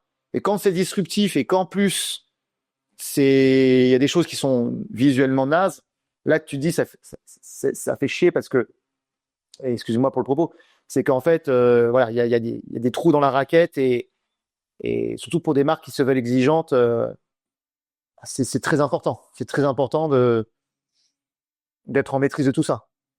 Carrément. Donc, ouais, 10-15% des marques, on accompagne de A à Z. Et puis après, c'est 2 tiers, par contre, qui va nous rester. Où là, c'est. Et du coup, vous faites les sites web aussi, vous faites des vidéos promo. Enfin, qu'est-ce que vous ne faites pas pour que ce soit plus clair pour ceux qui nous écoutent? On va pas se mentir, on connaît tous la chose. C'est qu'aujourd'hui, nous, on est vraiment sur la direction artistique, sur la stratégie en amont. On fait vraiment toute la partie design. Sur ce qui va être de la vidéo, on fait la direction artistique. On n'est pas après derrière la caméra, on n'est pas des directeurs de la photographie pour autant. Donc on fait appel à des agences qu'on connaît très bien, avec lesquelles j'ai bossé pour, par exemple, ce qui va être la partie vidéo. Donc on se fait accompagner là-dessus, mais surtout la direction artistique, nous, on gère tout ça. Qu'est-ce qu'on va pas faire? On va la partie digitale, pareil, on la connaît, mais on va faire appel à des partenaires. Moi, ce que je pense, c'est qu'il faut aujourd'hui faire appel aux meilleurs, en fait. Donc moi, j'ai pas de crainte à bosser avec les meilleurs que moi dans mon équipe, meilleurs que moi en typographie, meilleurs que moi en illustration, meilleurs que moi en un tas de choses, meilleurs que moi en vidéo.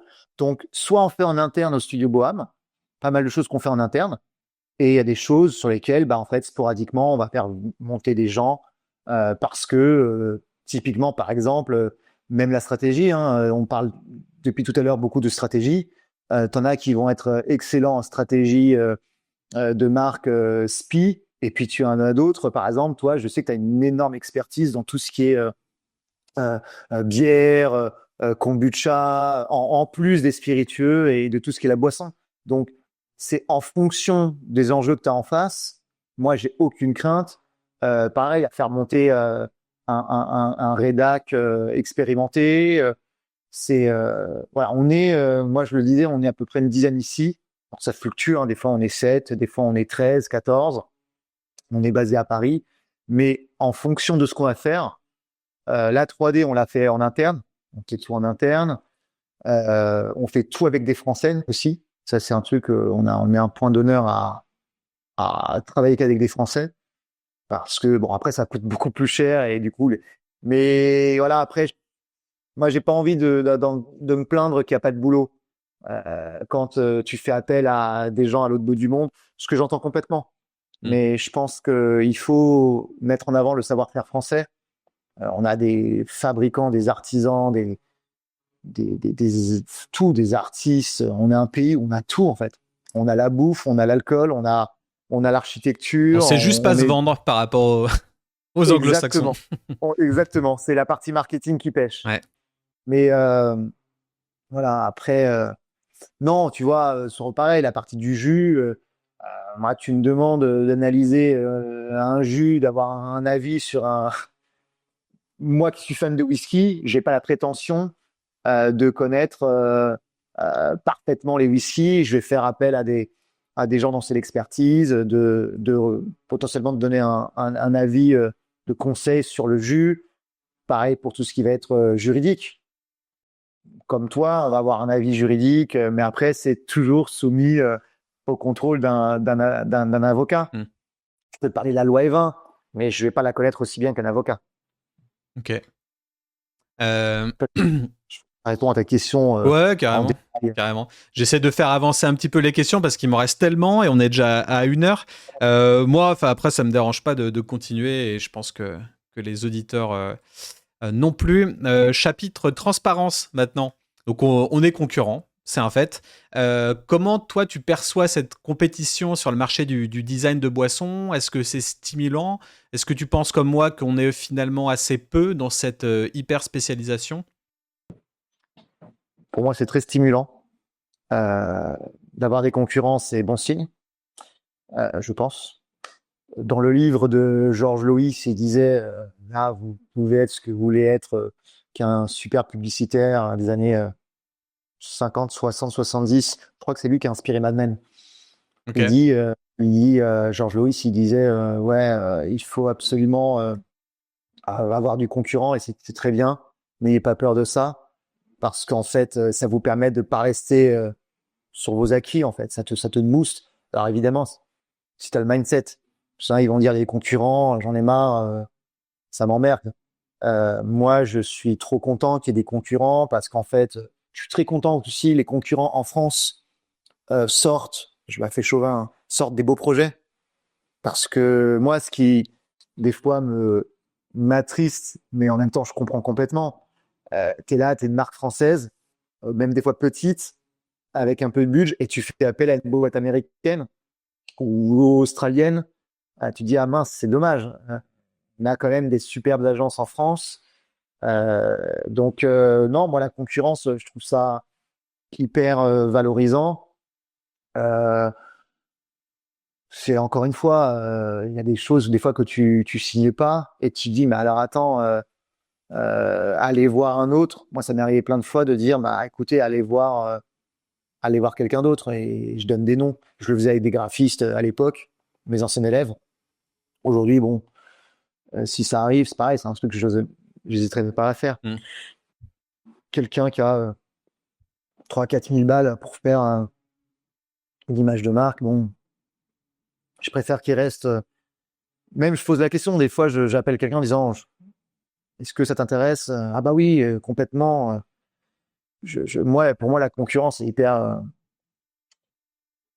gratifiante. Et qu'est-ce que je pense des autres agences en France? Je pense qu'il faudrait. T'as la concurrence, t'as les agences qui font du luxe, qui font du global, et donc et là-dedans elles mettent de la boisson. Par exemple les Cervères, les Carrés Ouais, les Noirs, dragons rouges, etc. Dragon Rouge, tout ça.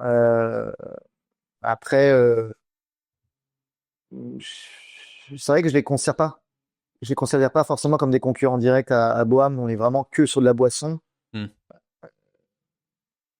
Et Et souvent, moi, pareil, ce que je trouve compliqué, c'est d'être référencé dans des gros groupes.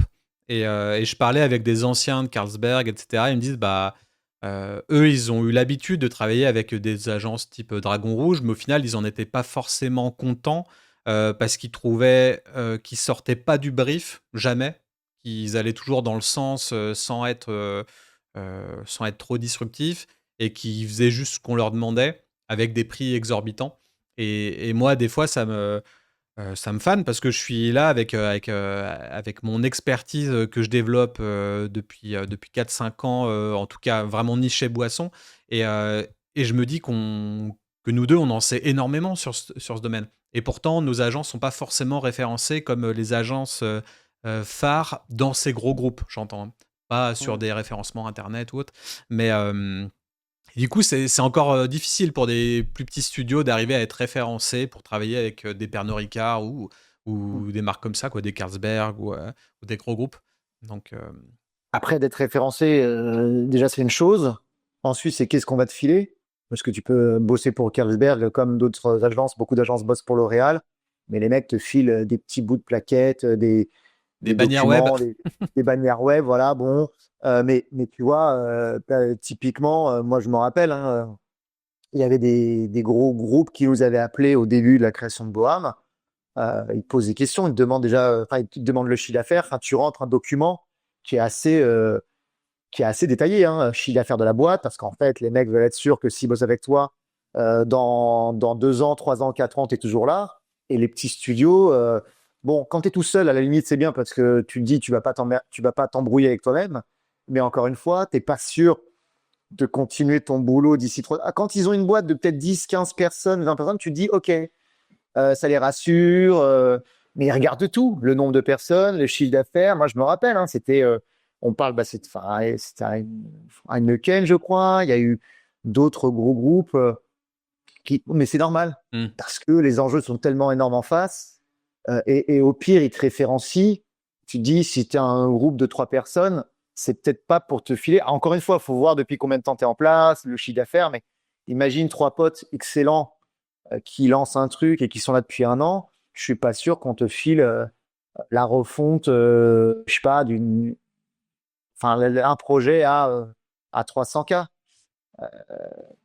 Ouais, non, je comprends. Il y a beaucoup de politique aussi derrière. Enfin, Ah bah, les enjeux sont y assez a que de énormes. ça, ouais. Mais ça, Il y a de ça la revient po- à ma question subsidiaire, c'est on se retrouve parfois en compétition sur les mêmes appels d'offres.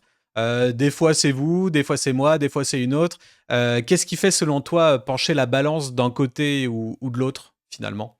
C'est ce que tu viens de dire au final, c'est le fait d'être plusieurs, d'être là depuis longtemps, d'avoir une expertise, ou c'est le tarif, ou juste le design proposé dans l'appel d'offres Moi, je pense qu'il y a toujours 3 choses, parce que j'ai eu de l'autre côté aussi. C'était le budget, le client et le projet. De notre côté à nous. Mais de l'autre côté, c'est le projet, ils l'ont déjà. Donc, ils viennent, ils ont un budget et ils veulent voir, à mon avis, le portfolio. Non, il y a toujours 3 choses. Le budget, la personne en face et les projets qu'ils font, donc le portfolio. Le portfolio, ils se disent, bon, bah, c'est cool, à même niveau, c'est très cool, on verra qui est le plus sympathique ou avec lequel le feeling était le meilleur. On a souvent ça aussi avec les gens, les prospects, c'est bah, le feeling, parce que peut-être l'avantage encore de l'IA, c'est que pour l'instant, sur le côté humain, elle nous remplace pas encore. Euh, donc, à même budget et à même portfolio, il restera le contact humain. Et ça, le contact humain, tu peux recopier un produit, je peux recopier tout ton portfolio et tu peux faire pareil de ton côté. Mais si on a le même portfolio, toi et moi, et qu'on a le même budget client, 15 000 euros, la différence entre toi et moi, c'est la personne, est-ce qu'elle va être plus à l'aise avec moi ou est-ce qu'elle va être plus à l'aise avec toi? Est-ce que toi, tu vas faire plus sérieux que moi? Des fois, il y a le Est-ce que local nous, aussi, la localisation. Enfin, ah, on est dans un complètement, milieu où les gens aiment bien aussi qu'on soit physiquement présent, chose que j'ai compris complètement. assez rarement parce que, bah, de toute façon, j'étais à l'autre bout du monde, j'étais à Tahiti, en Australie, enfin, je suis allé voir d'autres choses, donc forcément, t'es nomade, t'es digital nomade, donc c'est des fois plus compliqué de confier le projet en termes de confiance. Donc il y a ça aussi. Si t'as une marque parisienne, t'es à Paris. S'il y a une marque lyonnaise, je suis à Lyon. Il y a peut-être ce terrain-là aussi qui peut jouer. Complètement. Aesop, entre autres, c'était un de ses critères, hein, cette super marque De de, tonique. de tonique qui a été réalisée par Optima. Ils ont fait un super boulot, vraiment global. C'est pas que la bouteille, c'est vraiment l'ensemble. La DA est vraiment très très forte. Et Aesop, étant dans la région de Bordeaux, je crois qu'ils sont à Bordeaux même. Voilà, il y a eu ce truc qui a un peu pesé dans la Mm. balance. De Optima se trouve aussi là-bas. Donc oui, tu l'as dit, il y a aussi la géolocalisation qui joue. Donc il y a quatre critères, mais il pourrait y en avoir encore plus. Moi, je verrais réactivité aussi. Je trouve qu'il y a des fois des clients qui ont besoin, qui sont déjà à la bourre et qui ont besoin d'une réactivité ultime et qui se disent en allant dans une agence avec une dizaine de personnes, et ben la personne à qui je parle va peut-être pas chapeauter le projet ou en tout cas va le chapeauter mais va le lancer un autre, puis un autre, puis un autre. Et puis après, ça fait un jeu de, encore une fois, d'illusion entre le message initial, puis ce que le graphiste va faire avec le nombre d'allers-retours, etc. Tu as aussi des gens donc, qui veulent être réactifs avec la personne qui écoute, c'est celle qui fait. Et tu as aussi. Ouais, il y avait un autre aspect, mais qui m'est sorti de la tête.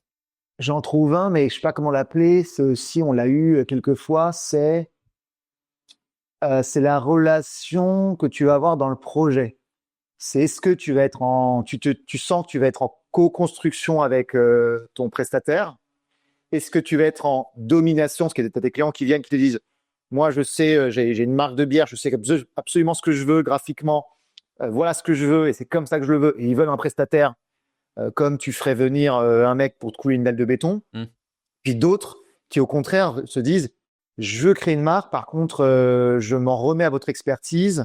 Donc là, on est sur les deux extrêmes. Tu as ceux qui te donnent tout, leur âme, qui te font complètement confiance.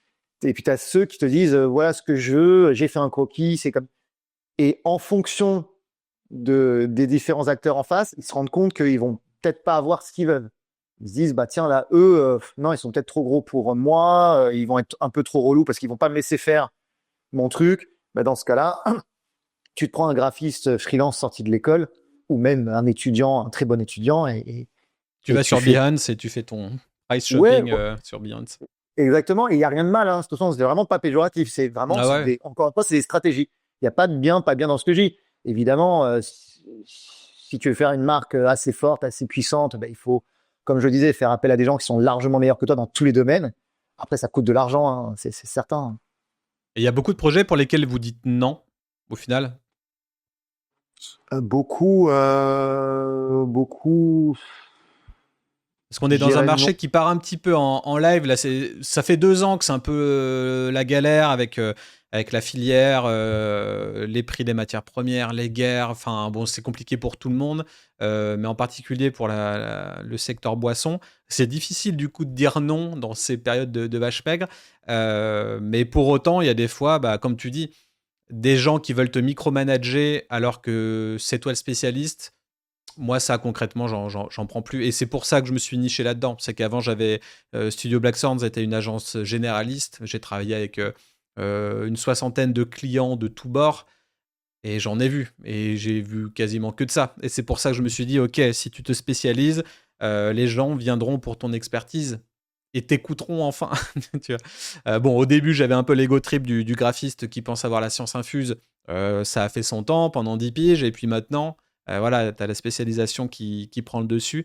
Mais du coup, quand tu es expert d'un secteur, bah, tu fais des tarifs plus élevés, tu as moins de clients, mais des meilleurs clients. Au final, tu te rends compte que tout est bénéfique à faire ce travail-là. Mais, euh, mais effectivement, je dis beaucoup non. La question, c'est, alors, faut voir le budget, faut voir il y a quoi, c'est surtout c'est quoi le projet, parce que ça nous arrive peut-être une fois ou deux dans l'année de prendre des projets où tu sens qu'il y a un très très fort potentiel et tu es en dessous de ton budget. C'est pas le but de le faire un nombre de fois trop élevé parce que sinon, mais on va peut-être prendre un projet à l'année où tu te dis, OK, là, c'est le truc, on sait qu'on va pas être rentable. Par contre, il y a un énorme potentiel. Tu sens que voilà, tout est bien ficelé en amont. La personne, voilà, elle sort pas de nulle part. Par contre, si c'est pour prendre des trucs, pour pas être rentable, et en plus, tu sors pas des beaux projets, autant franchement se faire passer son temps à faire du, je sais pas, revoir son site internet, faire du projet fictif, faire du démarchage, voilà, faire des shootings en interne, revoir tes case studies parce que tu peux toujours mieux faire. Enfin, des fois, tu te dis, ça vaut quoi? J'ai passé un temps fou avec l'équipe, ça va frustrer tout le monde. T'auras rien gagné, et visuellement, et financièrement. Humainement, tu pourras peut-être gagner parce que ça restera peut-être une bonne relation. Mais Et c'est intéressant ce non, que tu dis sur ça, sur combien de temps tu passes, combien de temps vous passez à brander votre propre agence au final. Tu saurais quantifier ça en pourcentage, le temps passé pour ton business alors on le rentre parce qu'on a le logiciel pareil, on suit tous nos projets. Hein, c'est pas au doigt mouillé, tout est calculé en amont. C'est comme tout. Hein, c'est t'as 10 euros de budget, tu peux t'acheter X nombre de croissants. Ou pareil pour la pâtisserie, on a tout est préparé à l'avance. Nous, sur la partie tout ce qui est comme interne, on rentre nos heures. C'est vrai que ça va correspondre, je pense, à 10%, je dirais, de la charge de travail sur l'année. 10% de toute l'équipe, 10, ouais, peut-être même plus, ça dépend. Ça dépend des périodes, mais je dirais 10-15%. Ça correspond vraiment à de la com interne. C'est les shootings en interne, le revoir le marketing site web, inbound au final. ouais, c'est ça, Instagram. Après, je pense que c'est pas déconnant. Ce qu'on dit, c'est que normalement, un client une marque doit constituer 10% de son budget à sa com. Donc nous, on reste aussi une marque. Hein. On est comme tout, on est une agence, mais on est une marque. Comme toi, Studio Black Sound, c'est une marque. Donc après, 10%, ça part très très vite. Hein. 10% en temps de travail. Tu vois, si une journée c'est 10 heures, bah tu passes 1 heure à voilà, un petit coup d'Instagram, un petit coup de LinkedIn. Ah mais c'est là Euh, du coup on est fondamentalement différents en fait. C'est ça qui me fait. Parce que moi globalement c'est 80-20, mais 80% pour mon studio, 20% pour les clients. Parce que j'ai très peu de clients à l'année, ce qui me convient très bien. Parce que après bah le enfin le temps, enfin je suis flexible et je peux faire ça quand je veux et je peux faire surtout à tête reposée avec peu de clients. Donc tu mets toute ton expertise et tout ton savoir-faire dans peu de projets. T'es jamais bousculé parce que, bon, ça arrive, les petites deadlines pour la veille ou autre, mais tu te rends compte qu'au final, avec le temps, le mot deadline, je sais même pas pourquoi il existe, en fait, parce que au final, c'est toujours repoussé et c'est jamais vraiment de la faute des agences de com. Honnêtement, c'est toujours les clients qui repoussent parce qu'il y a ci, parce qu'il y a ça, parce que. Donc voilà. Et moi, clairement, c'est 80-20. C'est 80% sur Black Sounds, 20% pour les clients. Parce que oui, il y a le podcast, il y a même plusieurs podcasts, donc il faut mettre ça en place. Il y a les newsletters, les réseaux sociaux, il y a les écritures de rapports, d'articles. Tout ça, ça bâtit une expertise nichée, quoi. Et au final, c'est ça qui fait venir aussi les clients, parce que je l'ai vu depuis 4 ans que je fais ça. Les clients qui viennent, la plupart du temps, ils connaissent déjà Super Potion, ils ont déjà écouté un ou deux. Donc, ça, c'est déjà du travail d'éducation que tu n'as plus à faire au final. Les gens connaissent déjà ce que tu peux leur apporter. Donc, c'est déjà un énorme gain par rapport à quand j'étais une agence généraliste. Et au final, ça peut sembler ultra, ultra risqué, euh, mais j'y trouve vraiment, vraiment mon compte. Donc là, mais c'est un équilibre. Je conçois que, enfin, je suis conscient que ce soit peut-être étrange, mais la plupart du temps, quand je parle à plein de gens, mes potes, d'autres boîtes, etc., les gens n'ont globalement jamais le temps pour eux, jamais le temps de mettre à jour leur site, jamais le temps pour du marketing, etc. Toujours la tête dans le guidon. C'est bizarre, c'est tout l'inverse en fait. J'ai limite trop de temps pour moi, mais du coup, j'ai l'impression que c'est peut-être la rançon du succès inverse, en fait. C'est au final, tu oses faire ça parce que c'est pas un modèle qui paraît économiquement viable. Et vu qu'il y en a peu qui osent, et ben hop, tu tires ton épingle du jeu de ça. Bon, tant mieux. Hein. Après, je sais pas si ça va durer, mais en tout cas, c'est le but. Mais ouais, bâtir son expertise. Et là, on est en plein dans l'ère du personal branding. Donc, en fait, je me dis que j'espère aller dans le bon sens, en tout cas. Mais bon, oui, tout ça pour dire que la c'est spécialisation, c'est clé. c'est une stratégie différente et je trouve qu'elle est hyper judicieuse de ton côté. C'est-à-dire que derrière, ça te permet éventuellement de faire du passif une fois que tu as rédigé. Alors, le problème, c'est qu'évidemment, ce passif, il va à l'espace d'un temps. C'est comme un logiciel que tu vends. Le logiciel, tu dois tout le temps le mettre à jour. Je voyais sur ton site, tu as des rapports, des rapports stratégiques. Je sais pas si on peut l'appeler, je peux les appeler comme ça, mais sur un tel ou tel marché, voilà, tu fais ton truc, ça te prend, allez, je dis une bêtise, 2 semaines, un mois ou peut-être 6 mois à faire. Par contre, demain, tu as 1000 personnes qui t'achètent ton rapport stratégique. Voilà, c'est du passif, quoi. Tu es là en train de siroter ta pina colada à l'autre bout du monde. Tu as des mecs qui te l'achètent en. Voilà, Ça, c'est du le meilleur passif. mail. Tu te réveilles avec Schling, un petit mail de Stripe qui te dit bah, t'as vendu ton truc. Ça fait plaisir, j'avoue. Alors, ça fait pas un salaire non plus, mais le revenu récurrent en tant que tout entrepreneur, c'est un peu le Graal, quoi. Quand tu arrives à trouver des nouvelles méthodes de revenus, c'est top. Et le web le fait avec tout ce qui va être maintenance. Là, ils vivent en partie, surtout des fois, de tout ce qui est maintenance, sécurité. Donc, t'as de la récurrence. Mais nous, en tant que prestataire de service, on fait de la prestation de service, hein, c'est souvent du one shot. Tu sais que voilà, t'as de la récurrence. Tu sais aussi que tu vas perdre à peu près, je pense, c'est mondial, hein, tu perds à chaque fois 20% de tes clients chaque année. Donc, tu es tout le temps à redevoir remettre de l'huile dans la machine, quoi. Alors que, bon, toi aussi, mais c'est une autre façon, quoi. Une autre façon de voir les choses. Je peux toujours réécouter, bon, même si ça aura vieilli comme des designs qu'on a fait, ceux qui auront vieilli d'ici 10 ans. Bon, je réécouterai une interview de 2015-2020 de Studio Black Sword en 2040, bon, ça sera peut-être très drôle, c'est tout. Et ça aura plus rien à voir avec le marché du 2040. Donc, mais encore une fois, tu te seras créé une légitimité. Je trouve que Ouais, et puis une petite bible. Là, je suis en train de travailler sur des projets un peu IA. Au final, créer une espèce de bible de savoir de connaissance, tu vois, pour. Enfin, je suis dans des autres projets qui peuvent être intéressants et pérennes. Et du coup, ça me fait penser, question IA, parce qu'on n'en a pas encore parlé. L'IA, bah, aujourd'hui, elle s'infiltre partout, hein, elle est pleinement dans les métiers créatifs. On voit qu'il y a de l'IA dans tous les sens, dans toute la suite Adobe aussi. Donc au final, aujourd'hui, les gens sont frileux, on a peut-être peur, ils n'ont pas envie d'avoir cette esthétique IA, peut-être parce que ils l'utilisent aussi mal ou ils savent pas peut-être prompter correctement pour avoir d'autres styles graphiques ou autres. Mais clairement, dans la Gen Z, la Gen Alpha, les générations de demain, ça sera leurs skills. Et ça sera directement, enfin, directement sur Photoshop, donc ils vont apprendre avec ça, ils feront qu'avec ça. Toi, comment tu l'intègres dans ton business? Est-ce que tu l'intègres? Comment tu l'intègres dans vos process créatifs? Est-ce que ça vous sert pour faire vraiment des visuels? Est-ce que vous sortez des visuels vectoriels que vous les retravaillez derrière, mais qui finissent quand même sur des étiquettes? Est-ce que tu as un point d'honneur à n'utiliser que des illustrateurs, même par souci de budget ou de temps? Parce qu'aujourd'hui, tu vas sur un outil comme Recraft, tu demandes un dessin vectoriel, tu fais, on va dire, je sais pas, une cinquantaine d'itérations différentes, tu as forcément un design qui va être génial. Bon, bah, tu auras passé 1 heure et demie et tu auras dépensé quasi zéro. Tandis que si tu vas aller voir un illustrateur, tu auras une première piste, une deuxième piste, et puis tu auras un retour 2 jours plus tard. Donc ça va te prendre une semaine. Le client a peut-être pas le temps, et toi, tu n'as pas le budget pour te sous-traiter ça.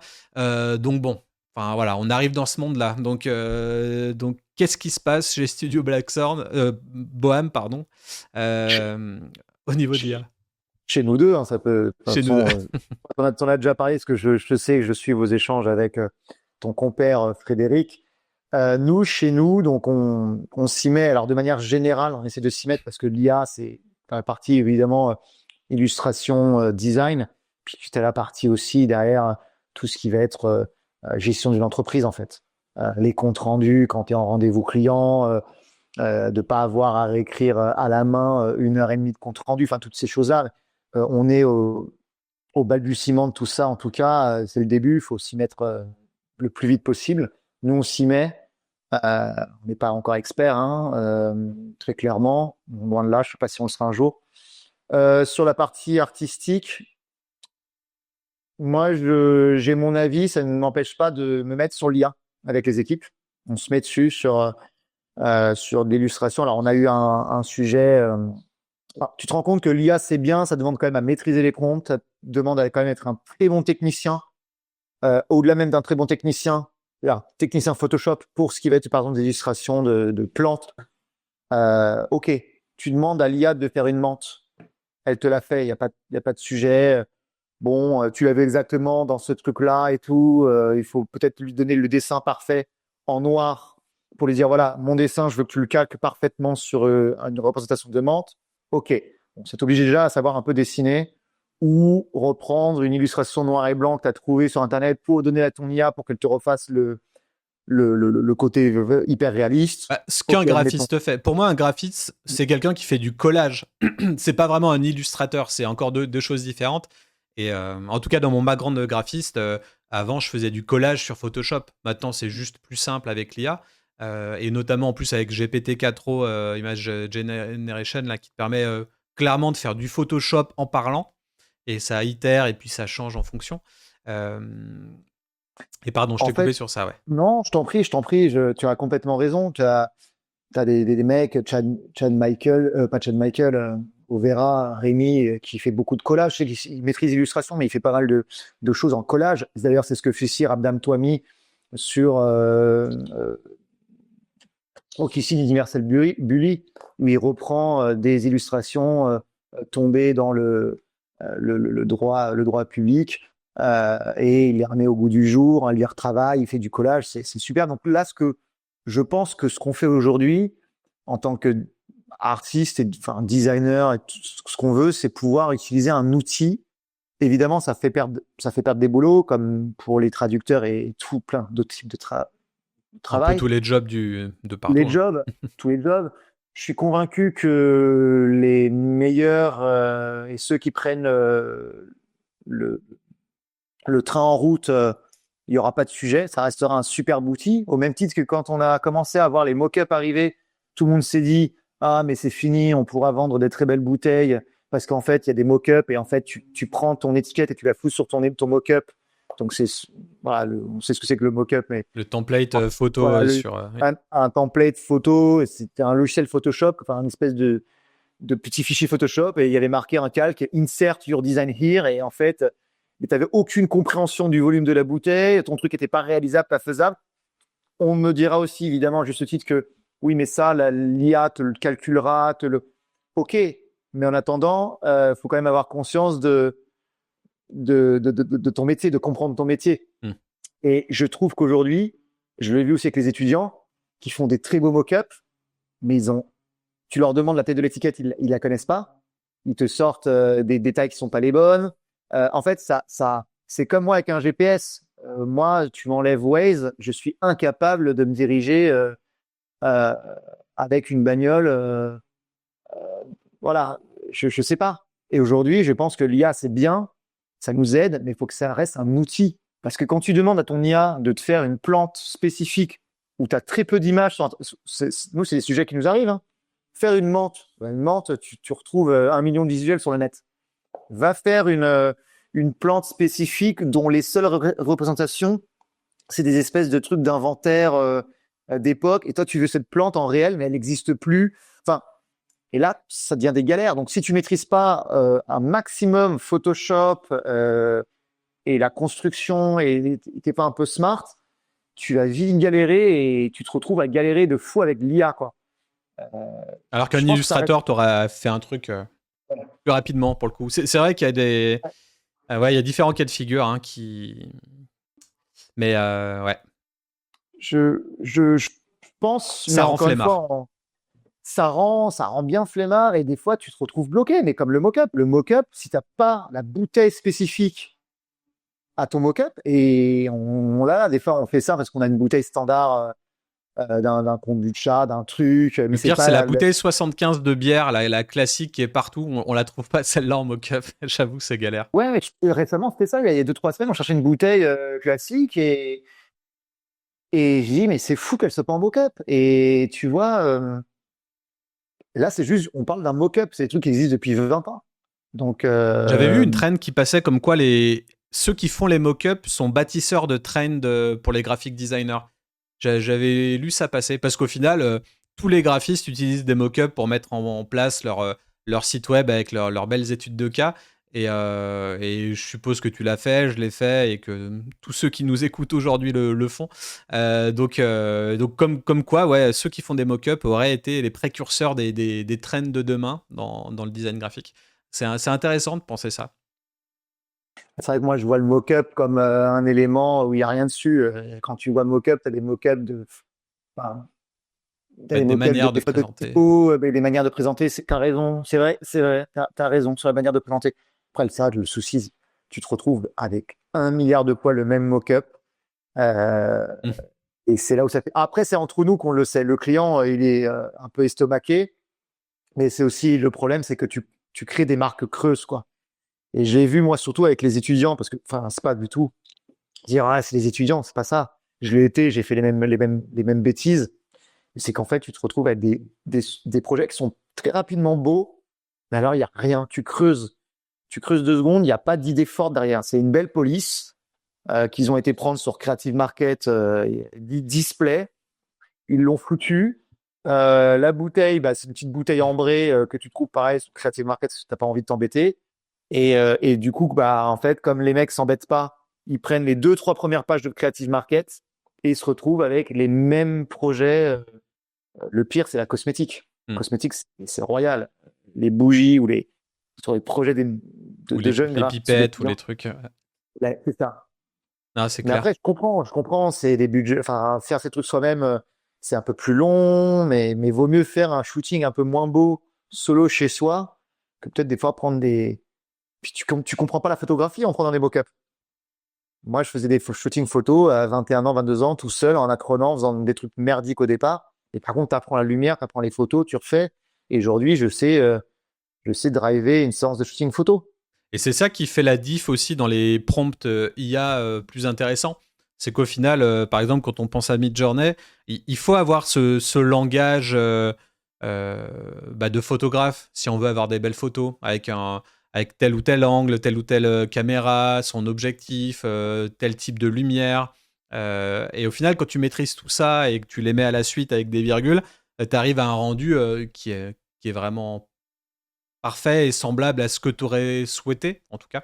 Et donc, c'est sûr que le prompting, c'est un vrai art à part entière.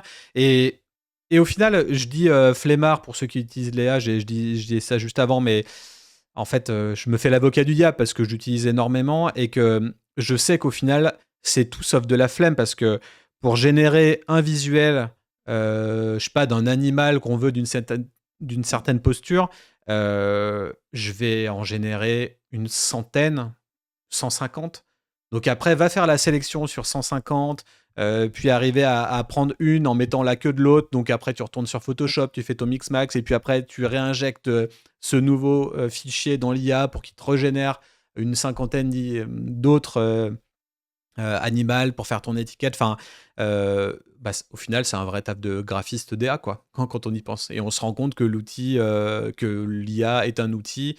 Et voilà. Et souvent, ce que les clients disent, c'est ah oui, ça fait pas trop IA, ça. Et je comprends l'IA de base quand tu vas sur Dali et que tu tapes, je sais pas, photo de houblon et que tu mets ça sur ton article de blog.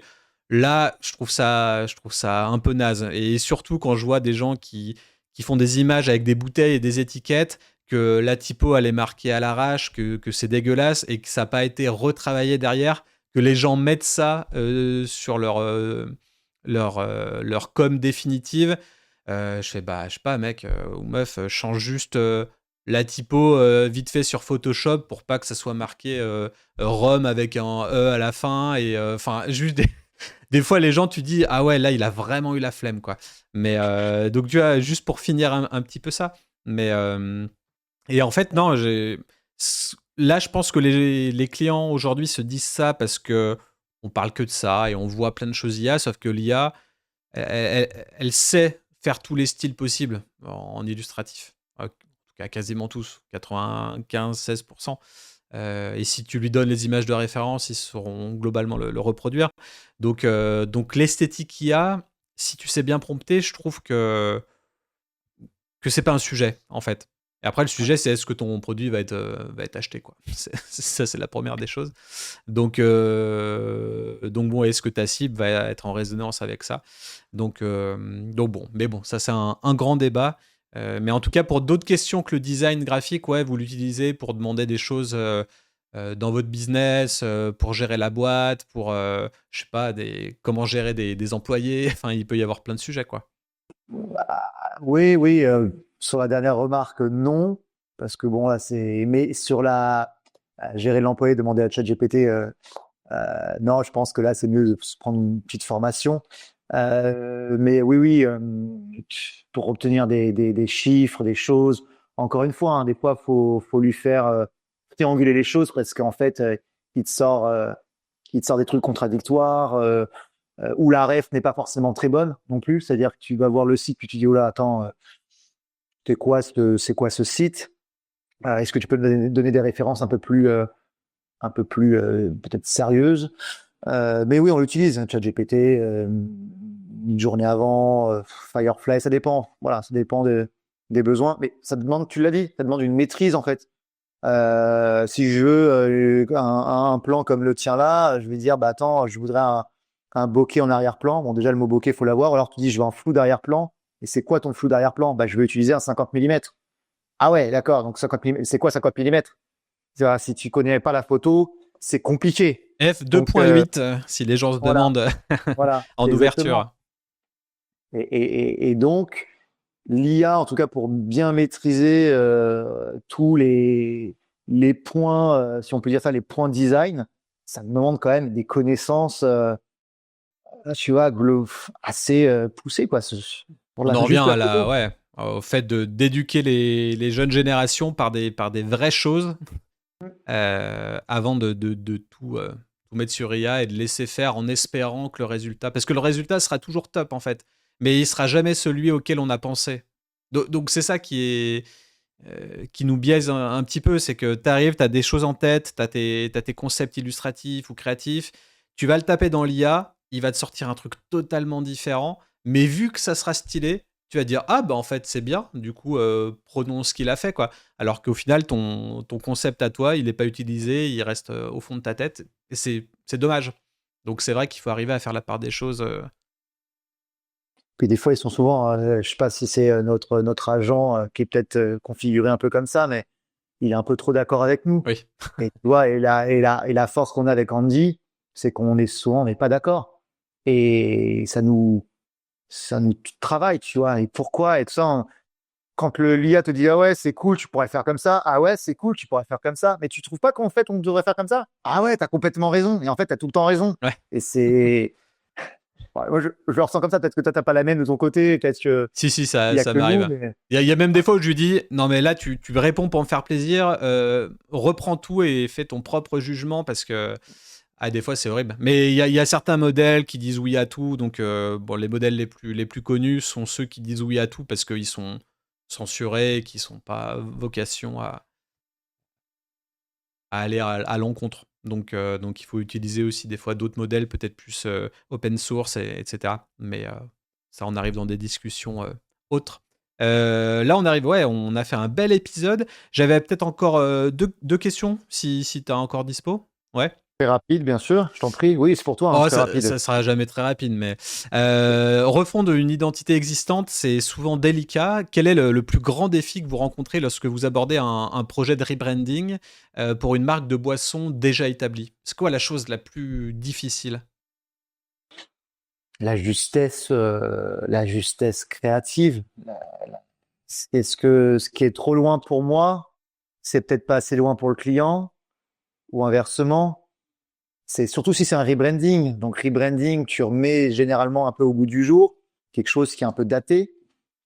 Je parle vraiment voilà, on parle de rebranding, hein. Ouais.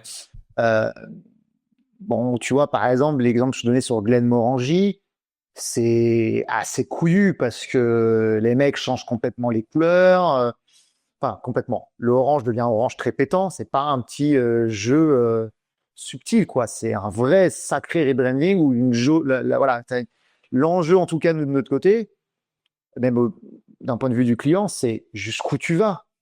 Et puis, ça nous est arrivé récemment, c'est qu'en fait, tu as des fois des clients qui, ce qui est rare, hein, nous disent tiens, on voudrait un truc beaucoup plus what the fuck, on veut vraiment un rebranding qui va très loin. Puis si tu te rends compte qu'en fait, nous, on fait un truc, on leur dit ouais, non, en fait, on pense que vous devez pas aller aussi loin. Parce qu'en fait, là, c'est pas bon. Et les mecs disent si, on veut aller plus loin. C'est généralement tout l'inverse qui se passe. On va pas se mentir, c'est nous qui voulons aller très loin et puis le client qui est un Ouais. peu plus frileux, mais ce qui est complètement normal, il a des enjeux derrière. Et là, en fait, le client s'est rendu compte que on avait raison de pas aller aussi loin. Et, euh, et c'est la jauge, en fait. C'est de la justesse. Post-lancement ou ça n'a jamais vu le jour, pour le coup? C'est un rebranding. C'est un appel d'offres qu'on a gagné. C'était clair. Plusieurs fois, on nous a dit on veut qu'on aille très loin, qu'on aille très loin. Et c'est un appel d'offres qu'on a gagné en contrat en disant non, c'est pas là où il faut aller, en fait. Hmm. Et c'est hyper fou parce que pour une des premières fois en interne, on s'est dit, c'est pas eux, c'est pas leur ADN en fait d'aller aussi loin. Ouais, c'était Et on peut-être un leur a test expliqué aussi, non? peut-être. Et en fait, ils se rendent compte que en partie, je pense qu'en partie pour ça et peut-être aussi sur le design graphique qu'on a proposé, que c'était pour ça qu'ils nous ont choisis. Mais c'est aussi à un moment donné de dire aux clients, nous on pense que là vous faites erreur, on va pas dans la bonne direction parce que regardez ce que donc le rebranding il est là, c'est quand tu veux toucher à une virgule, mais qu'en fait ta clientèle elle devient très âgée et que dans 15 ans elle est plus là parce qu'en fait on parle d'une clientèle qui est plus là. Hein. Si elle a 70 ans ta clientèle et que dans 15 ans elle a 85, bon, elle est toujours là, mais si la clientèle n'est plus celle de 60 ans et qui est celle de notre âge, la petite quarantaine qui arrive, bah en fait, il y a des vraies questions à se poser. Donc, c'est la justesse en fait. Est-ce qu'on va trop loin? Est-ce qu'on va trop luxe? On descend pas? Bah, généralement, descendre la marque, c'est rarement le cas, hein, mais Ouais, mais est-ce qu'on est trop luxe? Ça, c'est une vraie question pour le coup. ouais. Parce que des fois, ils veulent un rebranding, tu fais un rebranding, et tout de suite, t'as l'impression que le produit il coûte 10 euros de plus, 20 euros de plus. En fait, c'est pas bon pour la cible qui va l'acheter. Notamment, là, j'ai un projet qui va peut-être rentrer sur de la boisson énergisante. Bah, typiquement, les Crazy Tiger et compagnie, on est sur de la Gen Z pure et dure. Euh, En plus, c'est en GMS. Donc encore une fois, on en revient à l'exemple de la Croix ou autre, mais si ça paraît trop premium, ça veut dire que c'est cher, ça veut dire que visuellement, on va pas pas porter notre regard là-dessus pour cette tranche d'âge-là. Donc ouais, c'est très important ça. Et après, tu as beaucoup le truc, est-ce qu'on va reconnaître mon produit? Ça, c'est le truc principal. Et c'est surtout ça en fait même. Enfin, après, grande distrib, toi, Crazy Tiger.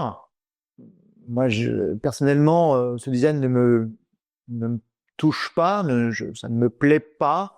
Je trouve que le tigre, voilà, de face, il y avait certainement d'autres façons de représenter un truc plus cool. Mais par contre, je pense foncièrement que c'est exactement la juste réponse qu'il faut. Hmm. C'est parfaitement ce qu'il fallait.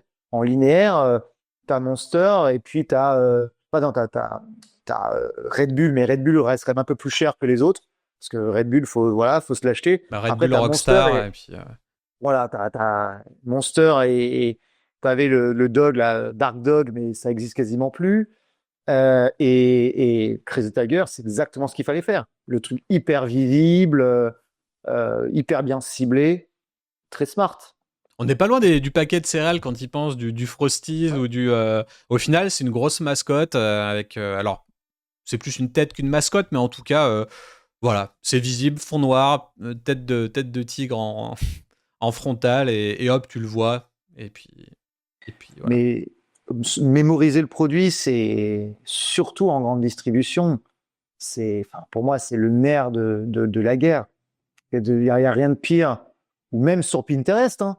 Tu regardes tellement de trucs et tu te rappelles même plus. Tu fais ça dans les cosmétiques, c'est génial. Souvent, c'est une étiquette blanche sur un beau. Alors voilà, c'est très épuré, donc je prends des partis pris un peu caricaturaux. Ce qui est le moins le cas dans les vins, spi et la boisson, il y a moins ce côté extrême et pur. Mais de pas se rappeler des 25 marques que tu viens de voir sur Pinterest dans la partie cosmé, c'est triste, quoi. La seule dont tu vas te rappeler, si tu te rappelles du nom, c'est un truc qui va être, je sais pas, avec un énorme dégradé où il y aura un parti pris, quoi. Ou un parti pris de concept. Une marque qui fait que à base de, une marque de cosmé qui fait que ça à base Que d'inox. voilà, exactement, ou à base de trucs de coquille Saint-Jacques. Donc, il y a un concept de coquille Saint-Jacques, pourquoi pas. Et c'est pareil pour même des trucs nazes en grande distrib, hein, visuellement, Big Pete en grande distrib. Je trouve que elle est hideuse cette étiquette. C'est quoi Big Pete? Ça me dit rien. C'est un whisky hyper tourbé. Ah T'as oui. déjà dû voir. Et c'est un ivrogne qui fait la moue, en fait, qui fait la gueule sur l'étiquette. Mais c'est fou. Et c'est un des whiskies, les plus C'est ça, là tourbés. C'est ça. C'est une référence en grande distrib. En France, d'ailleurs, je connais pas un peu les volumes. Je sais pas si ça se vend énormément à travers le monde, mais en France, c'est énorme. Et c'est horrible, hein.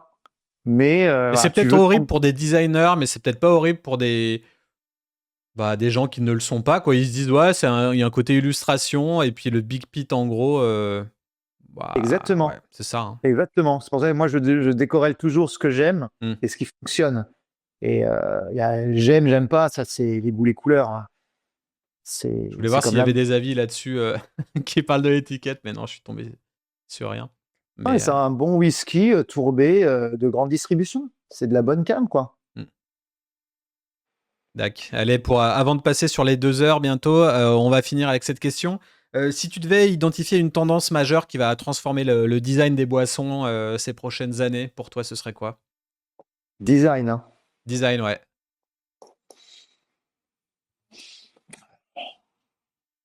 Une très bonne question. Déjà, je dirais il y a un truc, la transparence des produits. De plus en plus, on a envie de voir qui sont derrière les marques, qui sont derrière les produits.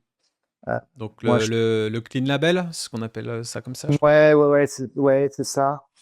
Tu vois, moi, je trouve ça cool. Alors, pas derrière tous les produits, mais chez Alain Mia, ils ont la photo d'Alain Mia derrière le produit. Ça reste le monsieur qui a créé la marque.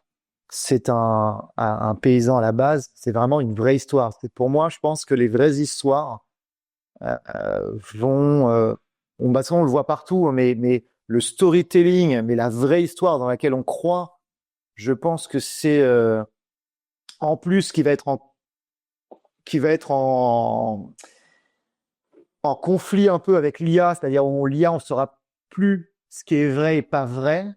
Tu auras besoin d'avoir de plus en plus. De toute façon, c'est le cas depuis 10 ans. Hein, c'est pas nouveau, mais tout le monde ne le fait pas encore parfaitement, que ce soit pour les agences ou pour les marques, mais de vraiment, le personal branding aussi, on le voit avec certaines marques de Nolo,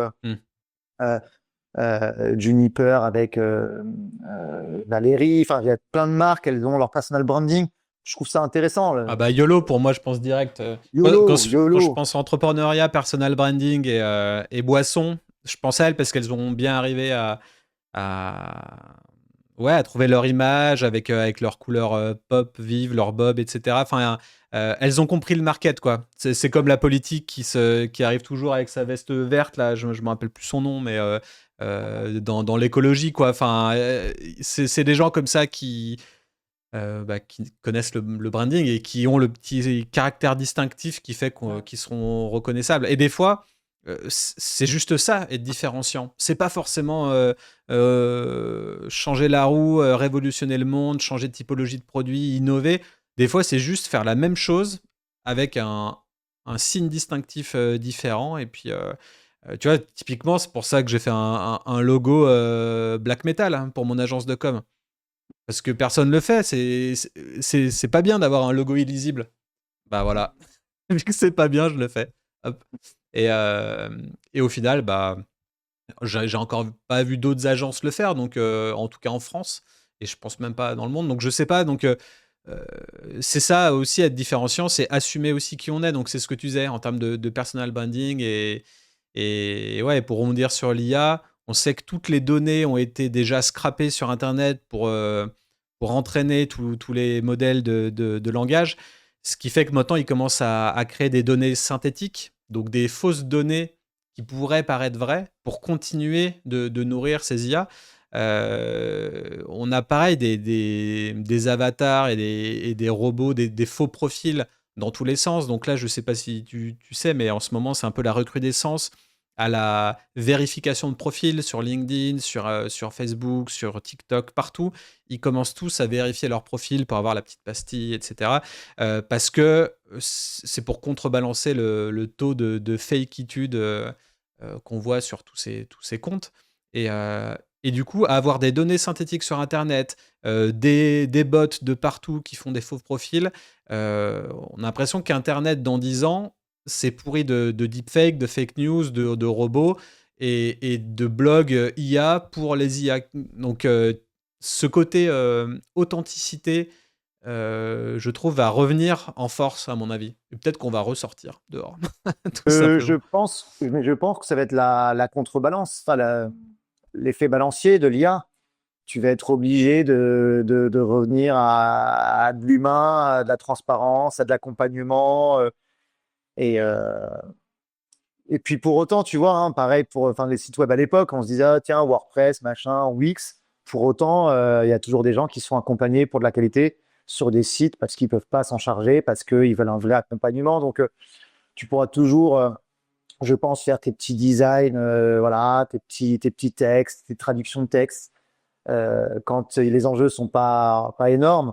Et dès lors où tu veux créer quelque chose de peu plus tangible, tu es obligé de te faire accompagner par des humains. Et des humains qui maîtrisent l'IA, qui maîtrisent d'autres logiciels. Des équipes hybrides humain-IA. Voilà. C'est le Graal de mon agence. Pour moi, ça va être le futur de ma propre agence. Mais bon, en étant solo, c'est magnifique.